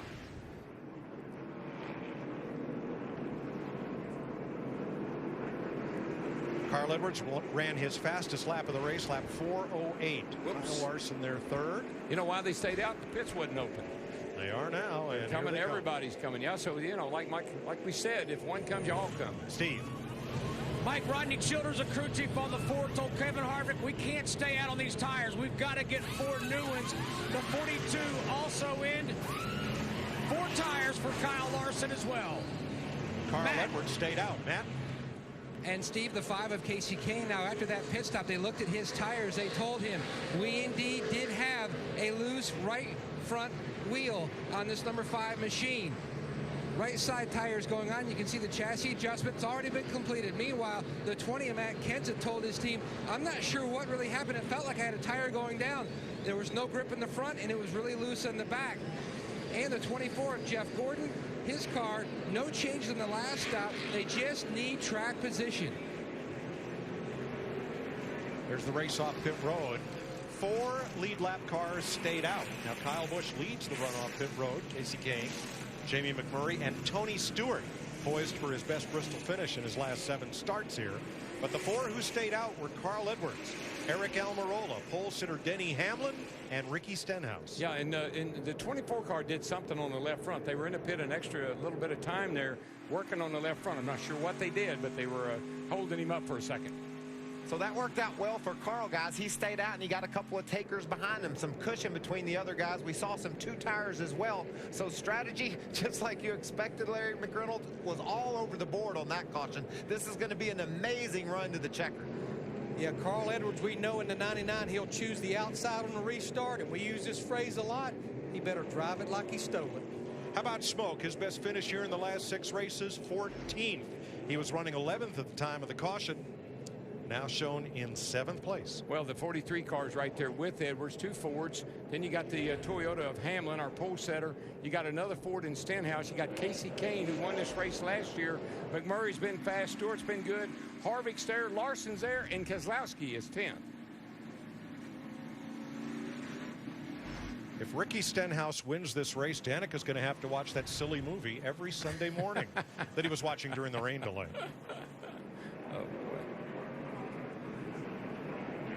He's had a great night. 4th place right now. Quite honestly, I mean, Danica's 1 lap down, but she's running 20th. She's been running right around 18th to 20th. pretty good night for her, considering she got off to a bad start. There are 4 cars 1 lap down: Boyer, Allgaier, Newman, and Patrick. Then Jimmy Johnson and Gilliland 2 laps down. Then Joey Logano, who's tried to recover from that power steering problem. Matt Kenseth, runaway leader in leading the most laps tonight.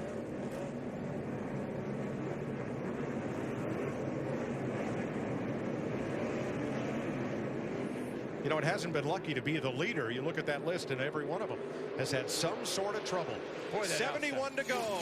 Carl Edwards, Eric Almirola for the lead. That outside line on the restart, it's like you got shot out of a cannon. You just get such a huge lead, but wouldn't count that 43 out. He's been looking for somebody, and he's probably Carl Edwards. Yeah, Eric Almirola, he got a good restart to be restarting on the bottom of the racetrack. Roger. Matt?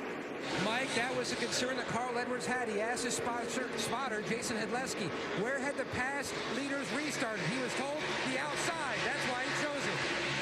Good choice. Now, that was the right choice, because everybody has started on the outside of just taken off from the get-go. Denny Hamlin is 6th. 7th is Keselowski in the 2.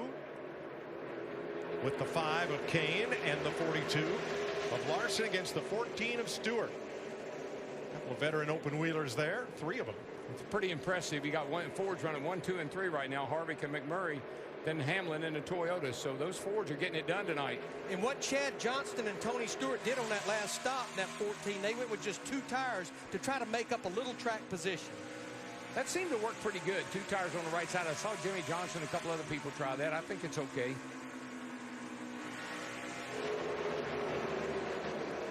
.66 laps to go. Can Carl Edwards hold on to the lead?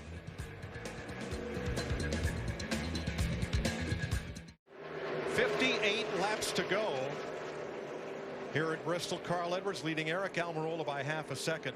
And Darrell, just a little bit ago, they were running lap times within 0.3 of a second of what was the track record here. Mike, I don't know how they're doing it. I mean, it is hard to believe that they're running 15:30s at 150 with 50 laps to go in this race at 450 laps. Eric Almirola trying to chase down Carl Edwards. The last time that 43 went to victory lane at Bristol was on this date, 1975. Richard Petty at the wheel. Tell you what, they're going to have their hands full with Kevin Harvick, I believe. That's a car that's on the move. He's right here behind Stenhouse now. He's going to make the move here. Can he get by? Can he get by? Not quite. But that's what Carl Edwards in that 99 needs. He needs Stenhouse to fight Harvick for a while. He needs Almirola to fight Harvick for a while. What the 99 doesn't need, and he's going to have here in about 5 or 6 laps, is the traffic at the back of the field.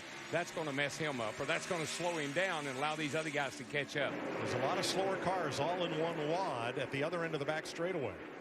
Now, Carl Edwards, Eric Almirola, Ricky Stenhouse Jr. riding with him in the 17, stayed out on the last stop. Kevin Harvick in that 4, you're looking at him, 20 lap fresher tires than the top 3. How long will that give you an advantage? Well, I think when it's going to give you an advantage, to Darrell's point, is when Carl Edwards and that group, they have to get up there and start maneuvering through traffic. That seems to be when those fresh tires pay dividends. The 4 car is smoking. All of a sudden, I see smoke out of the back of the 4 car. Lots of it from the rear. You know what it is? I think Larry, you smell the gear? Smoking pretty good, Kevin. Right front. It is coming out of the right front, but it's up. No. And he pounds the wall, and caution is out. It took the 1 and the 2 and the 4, all of them out in the same. I mean, the 2 rammed into the back of the 1. They couldn't stop. There's oil on the track. And he just blew up right in front of me. Sorry, guys. I'm just coming. Thing's on fire. Going to the garage.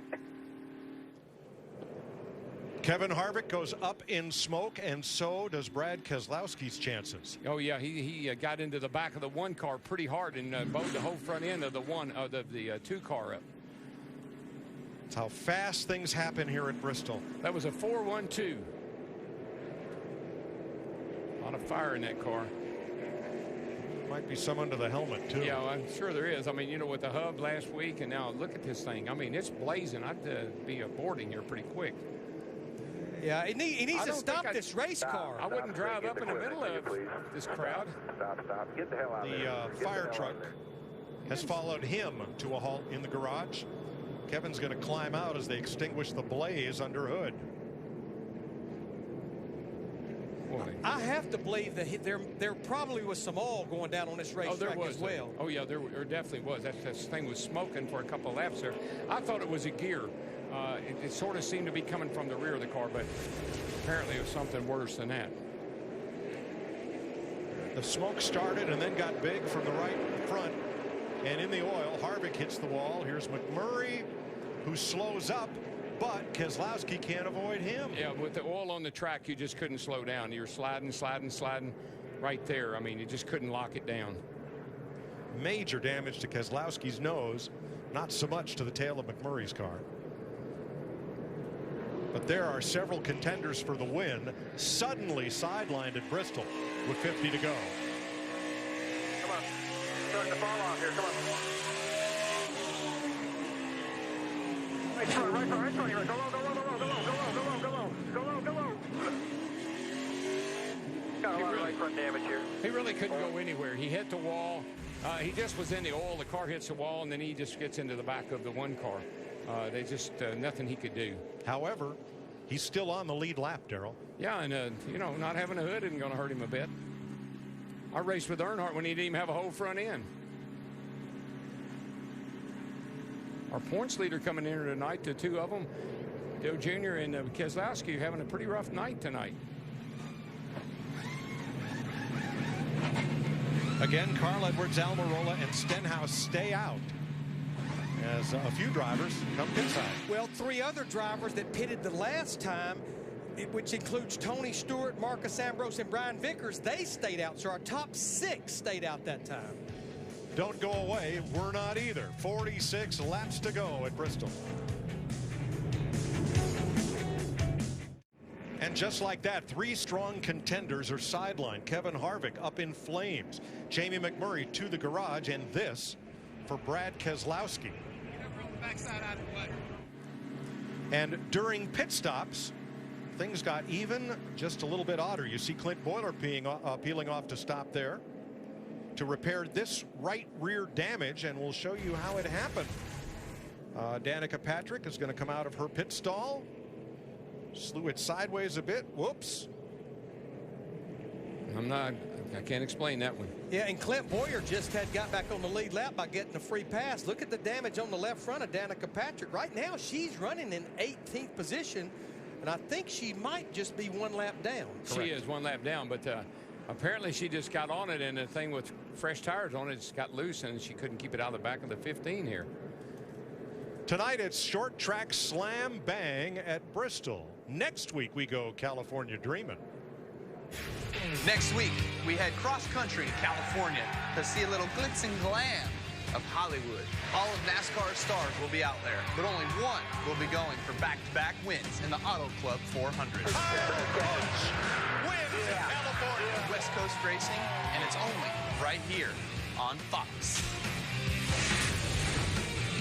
42 laps and a week away. The Auto Club 400 from Fontana, California. Now on these cautions, our leaders, our first three, keep staying out. Beginning with Carl Edwards. Matt? Mike, the debate for lane choice continues for Carl Edwards. Now in the previous restart, he chose the high side following the trend of the race, but now he says he prefers the bottom because there's so much debris on the high side. So right now, they're going back and forth. They're seeing just how much that high side gets cleaned off, Steve Burns, before he has to make a decision. Well, Matt, when the caution came out, Eric Almirola in the 43 said to his crew chief, Trent Owens, I don't know about you, but I was hoping this race was going to stay clean. Trent Owens said, me too. Look, you got to go with the outside, guys, because the outside it's been a superior lane all night long, and you got to get a good restart, and you're going to get that back here off 4. Then you got the lane choice when you get down to turn 1. So I say, man, you got to go with the outside. That's what I see. It's what we've seen all night. 41 laps to go. And are we done with yellow flags? 10 of them so far tonight. No, there's a few more out there. Guys and gals been running hard on. I mean, this is the fastest pace I've ever seen here. It takes its toll, man. You get down to 50, 75 laps to go, you're physically, mentally worn out. Well, Mike, as you know, I look at the trends, and if you look at our last 10 spring Bristol races, the average lap that the last caution came out on was 474, about 26 to go. 5 of those times in the last 20 laps, and oh, by the way, we've had 3 green-white checkers. Oh, boy. I think we're going to see a little more action here amongst our friends. Biggest movers, Tony Stewart, 4th from 35th. Brian Vickers, 6th from 36th. Yeah, As Carl Edwards, who started 12th, and Eric Almirola, who started 23rd, will be on the front row. Edwards Audio. Yeah, I mean, regardless of what happens, I'm having a hell of a lot more fun than I thought we had today. Never lose faith in us, do you? I have to admit, I was a little nervous. I could tell by your voice when you left. That's Jimmy Finning. They're enjoying it so far. Here's the restart. Edwards gets a car length on Almirola. Yeah, see, when you start on that outside, you get just enough lead that you can run whatever line you want to. Really, he could have gone low, he could have gone high. So the outside has been the way to go all night long, and that was the right choice. Still impressed, though, with the way Eric Almirola in that 43, the way he's getting a restart, starting at a disadvantage, being on the bottom. Well, you know, who wants it the worst? That's the question. And right now, I think that 43 car is telling you the answer to that question. I want this win. Almirola trying to become the 6th different driver to wheel a number 43 to victory lane in the Sprint Cup Series. Well, when I look at those 4 hungry hounds behind Carl Edwards, Almirola, Stenhouse, Stewart, and Ambrose, we know how bad they want to win a race. You know that commercial where Carl pumps all that iron and it's who's the machine? He better use every bit of those muscles to stay ahead of that 43 car. He is after him, and the Stenhouse car 17 is hounding them too. 3 Fords at the front. With 36 to go at Bristol. Stenhouse downstairs looking for second place. That was a power move right there. Stenhouse run the bottom, made it stick. He's going to do it again. Is he? Gosh, oh, he's so close. He should win this battle down into turn 3, coming through 3 and 4, but Almirola in the 43 fighting back. Carl's loving this. The longer they do that, the better it is for him, and he seems to be opening a gap a little bit here. These two guys need to settle it pretty quick.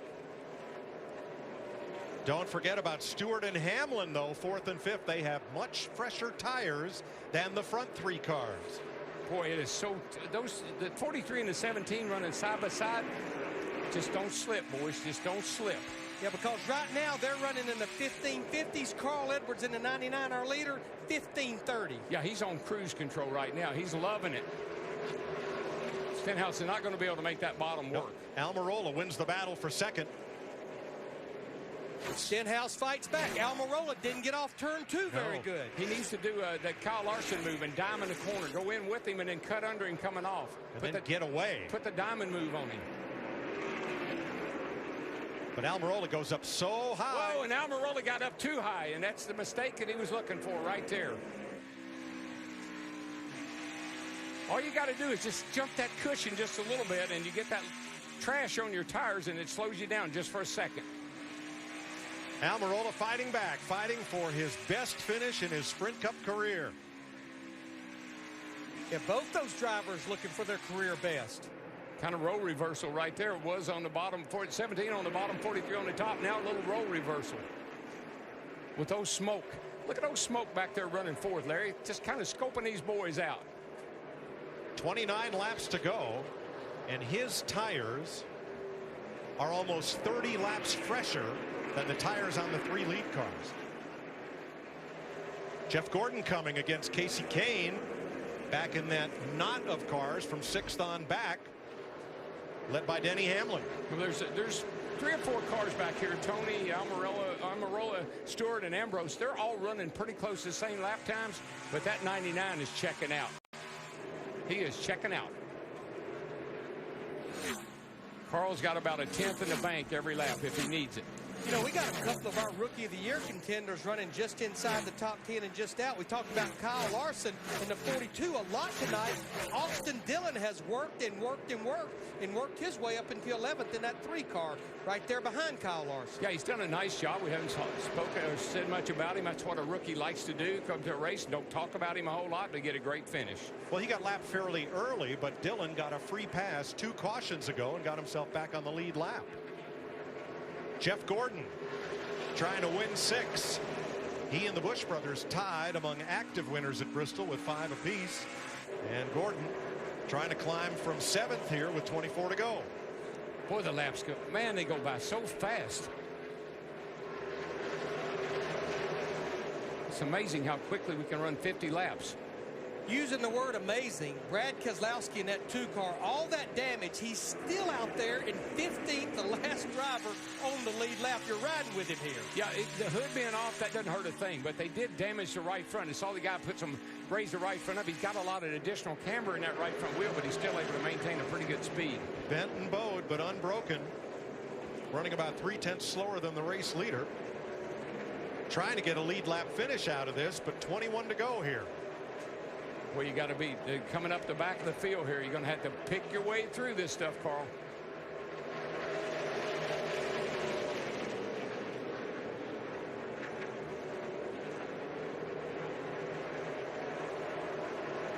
All right, here's our sprint. 20 to go. Carl Edwards started 12th. Methodically worked his way through the field into the lead. Did not stop for tires on the last pit stop, nor did Ricky Stenhouse or Eric Almirola. Tony Stewart did. And then there's the rookie battle on the left side of the screen. Kyle Larson, the 42 10th. Austin Dillon, the number 3 11th. Tony Stewart comes out here tonight with a top 5 finish. I'm not going to ask him about his leg or worry about it anymore. Nope. It's not a problem. Trust me. Still a fight tonight. Still a fight for 2nd, 3rd, and here's Stewart in 4th, just half a second behind them. Can anybody catch Carl Edwards? Right now with 18 to go, Carl Edwards is cutting and slicing through that traffic. Yeah, he's got an awesome race car tonight. Jimmy Finning, his group, they've done a great job giving Carl a car that he can win with, and Carl's driving that thing like he's never won a race before. Leading with 20 laps to go is a good omen. And Darrell, best of all, no pressure. Ricky Stenhouse is 2 seconds behind Edwards, who is free to pick his way through traffic and choose his lane. Yeah, and that's a great place to be in, Mike, because you don't want to force yourself around a lap car and put you and him in a position where he could wreck you. You just want to count them down. Count them down, boys. However, of the 7 drivers who have led the most laps tonight, 6 of the 7 have either been run into, blown up, cut a tire, or broken something. Edwards is the only one riding the lucky streak. We just saw Jimmy Finning there, crew chief for Carl Edwards. He's been in winning races in Sprint Cup 4 decades. Look at him. He's thinking it over. And I love it when he has, how's the car, Carl?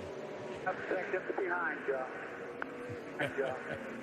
The professor, Jimmy Finning. Worked with Bobby Allison. Bobby Allison's crew chief.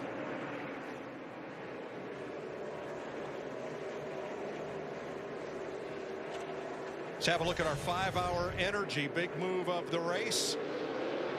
This last restart where Carl Edwards yarded Eric Almirola and left Almirola to battle Ricky Stenhouse for 2nd. That's your 5-hour energy. Big move of the race.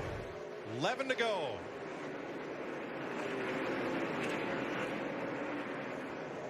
Crew chief Jimmy Finning looking for his 6th Bristol victory atop the pit box. Jeff Gordon's in a big battle here with Denny Hamlin and then Casey Kane in the 5. Hamlin pulling away here a little bit, and Kane looks like he's working on Jeff pretty good. 6th, 7th, and 8th place here. Yep.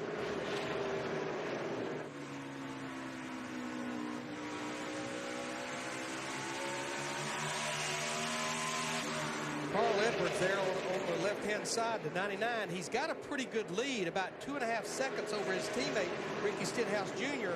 But he was in some pretty heavy traffic there for a lap or 2. But Larry, he's able to catch everybody just right. He's catching most people where it's not any danger, and that's what you want. You know, Mike, when I look at our top 5 right now, the storylines that's there, Carl Edwards trying to become our 4th different winner of 2014. Stenhouse and Almirola trying to get career best. We know the comeback story of Tony Stewart. Marcus Ambrose didn't even have a top 5 finish last year, and he's sitting there running 5th in the 9 car. And Marcus, well, the Petty group tonight has impressed me, because Marcus didn't have the greatest car when we got here, and they really fixed that thing. And again, Trent Owens in the 43 group, I've been impressed with them all night long. Ambrose in 5th, Stewart in 4th, Almirola in 3rd. That would be his best finish ever. He's finished 4th twice. Ricky Stenhouse in 2nd. That would be his career best finish. He has a 3rd place to his credit.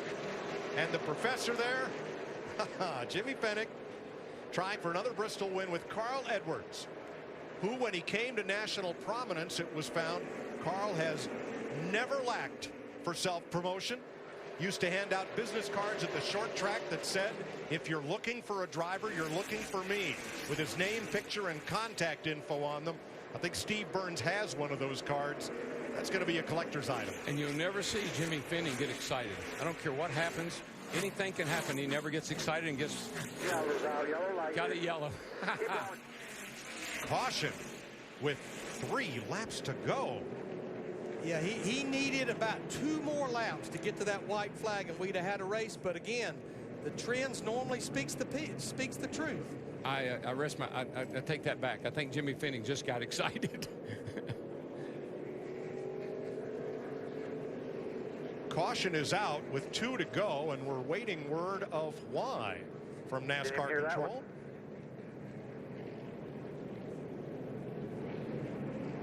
Everybody's looking around like, what happened? Nobody knows. That's a stunner. Nobody knows what the yellow's for. Well, good. I'm glad we're not the only ones in the dark. Yeah. But the caution lights illuminated with 2.5 laps to go.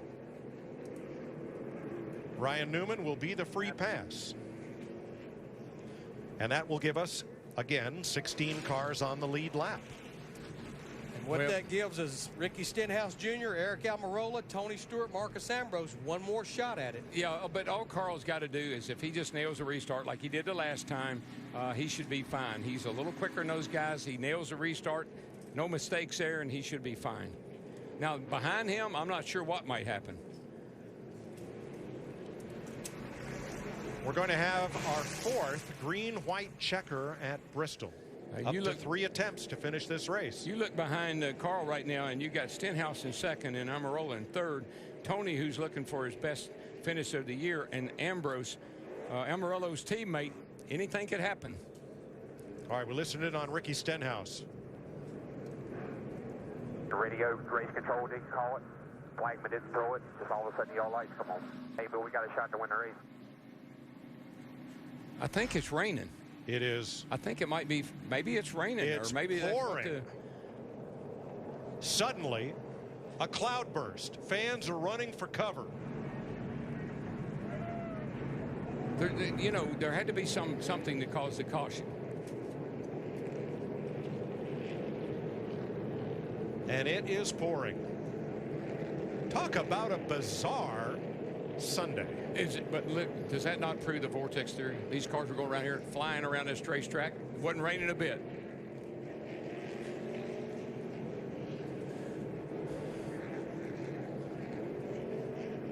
You know, now, you heard some of the onboard radio that the starter did not wave the yellow flag, and usually David Hoots in the tower calls for the caution and the lights come on. However, the lights illuminated with 2.5 laps to go. Is that a green light over in turn 2 over there? And the caution lights around the racetrack. And some of the caution lights are flashing. I'm not sure what happened. There have been heavy rains here throughout the last 20 hours or so. Could something have shorted out? That green light is pit open, Darrell. Yeah. That is supposed to be on. Yes, sir. I see it now. Yeah, they have one on the outside as well as on the inside here because it comes up on you so quick. So that is not a problem, but we still have no word as to why the caution lights suddenly illuminated without a command from race control. Yeah, I was trying to find a good reason why the caution lights came on. I couldn't find one. Yellow checker this time, I believe. That's what I do. We're coming up on 503 laps. Yeah, you'll be getting it here. The fans waited Good job, buddy. Good 2 job, hours this afternoon, over 3 hours tonight. Enough. Mother Nature wins, and so does Carl Edwards. Awesome, guys. Way to go. 1, 2, 3, 4. It's Carl's 22nd Sprint Cup win. Good work. His last one coming at Richmond in September. He's the 4th different winner in 4 races this season. 3 Bristol wins, a half dozen for crew chief Jimmy Fennick. What a night. Ford finishes 1, 2, 3. Edwards, Stenhouse, and Almirola both with career best finishes. Again, just a big shout out to Tony Stewart. He gutted it out tonight. Great job by him. And again, there's Almirola's teammate Ambrose, a great top 5 run for him. Well, Richard Petty Motorsports across the board. Eric Almirola and Marcus Ambrose with top 5s. And then Ricky Stenhouse Jr., a career best, finishing second to his teammate. Yeah, and shout out to Brian Vickers. Started 36, took a provisional, and look where he finished in the top 10. Well, here's our question. Is it too wet for a backflip? I don't know if it's ever too wet for a backflip. We're getting ready to find out. He might go hang with those people up there. I don't know if I'd try that on the banking and it's a little wet, but you know, Carl's pretty good shape. Carl, think about it, brother. Think about it. He's asking the fans. He sticks the landing. He did it. There's your winner. Oh, man, is that fun? Is there any the way he did feeling? it, that's got to be fun, Darrell. He just methodically worked his way up through the field, took the lead, never questioned that. No tires, no stop, never looked back. Yeah, our top 3 drivers stayed out those last few cautions on those older tires, and it prevailed. Let me get up there with them. Let me get amongst my people. No, I'm just going to get the checkered flag. Okay. He's a happy man. Great job. A great night for Carl Edwards and for Roush Fenway Racing, finishing 1-2, and Richard Petty Motorsports 3-5. Big night for Ford, and Flipper wins at Bristol. Stuck it. We welcome you back to the Sprint post-race show in Bristol, where finally Carl Edwards outlasting Mother Nature, man and machine, in victory lane. And Matt Yoakum is down there for the celebration. A 5th last week at Las Vegas, his 3rd Bristol win tonight. I don't know what was more of an impressive move. Jimmy Phoenix called to stay out for track position, or you sticking that backflip? I wasn't sure about the backflip. First thing, I got to thank the fans for sticking around. And how about Ford? I mean, Ford, they've done so much in this sport. They make the greatest cars on the road, and for them to finish tonight 1, 2, 3, 5. I mean, that's a big turnaround from the other night. I got to thank Kellogg's. They stick with me, fast and all. Good job. Jimmy Finnick makes some calls, doesn't he? Subway, Aflac, UPS, Sprint, the Eco Power Oil, Wiley X, Cessna, New Holland. All this is just this is cool, man. Had he not made that call, would you have still ended tonight in victory lane? I don't know. Eric and those guys were really fast. I don't know if I could have got by him. That's a gutsy call with all the tire trouble.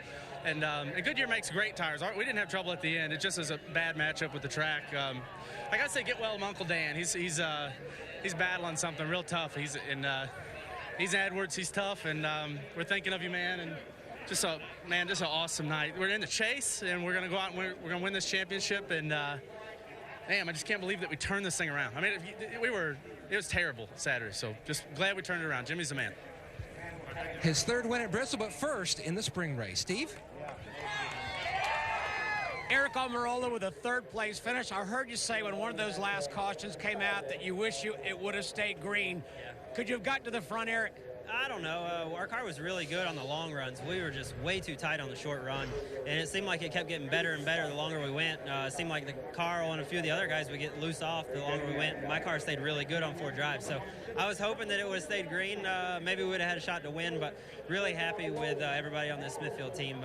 Trent Owens and all the guys got that Smithfield Ford Fusion running really good. We changed every part and piece on it throughout the weekend. We were not very good in practice, so really proud of the guys. Ford Racing, how about that? I think 4 out of the top 5, so that was a good weekend for us. All right, great job. Thanks, man. What a run for Ricky Stenhouse, a career best, but I know you were kind of smelling that victory. Carl was way out there, then that kind of crazy caution comes out. Did you think, okay, this is my chance? I did until it started raining. Still not sure what the caution was for. Our Mike Kelly got this Nationwide Insurance Ford Fusion rolling pretty good, and we felt good about it all weekend. This was a track we were good in Nationwide, so it's good to have him back and good to be running back up front. It's it's good for our partners, Zest, Fit Third, NOS. You know, it's just a lot of fun coming back up here, running in the top 5. Got a 1-2 finish for Jack Roush. The Eco Power Oil was getting a little hot under cautions there, but everything held together and able to come home with our first top 5 of the year, and hopefully we can keep this going. Thanks, Ricky. That win may be coming. Well, Krista, Tony Stewart finishes 4th. Not a win, but I imagine it feels pretty good. What does it say about how you feel in just getting back in the top 5? It feels great.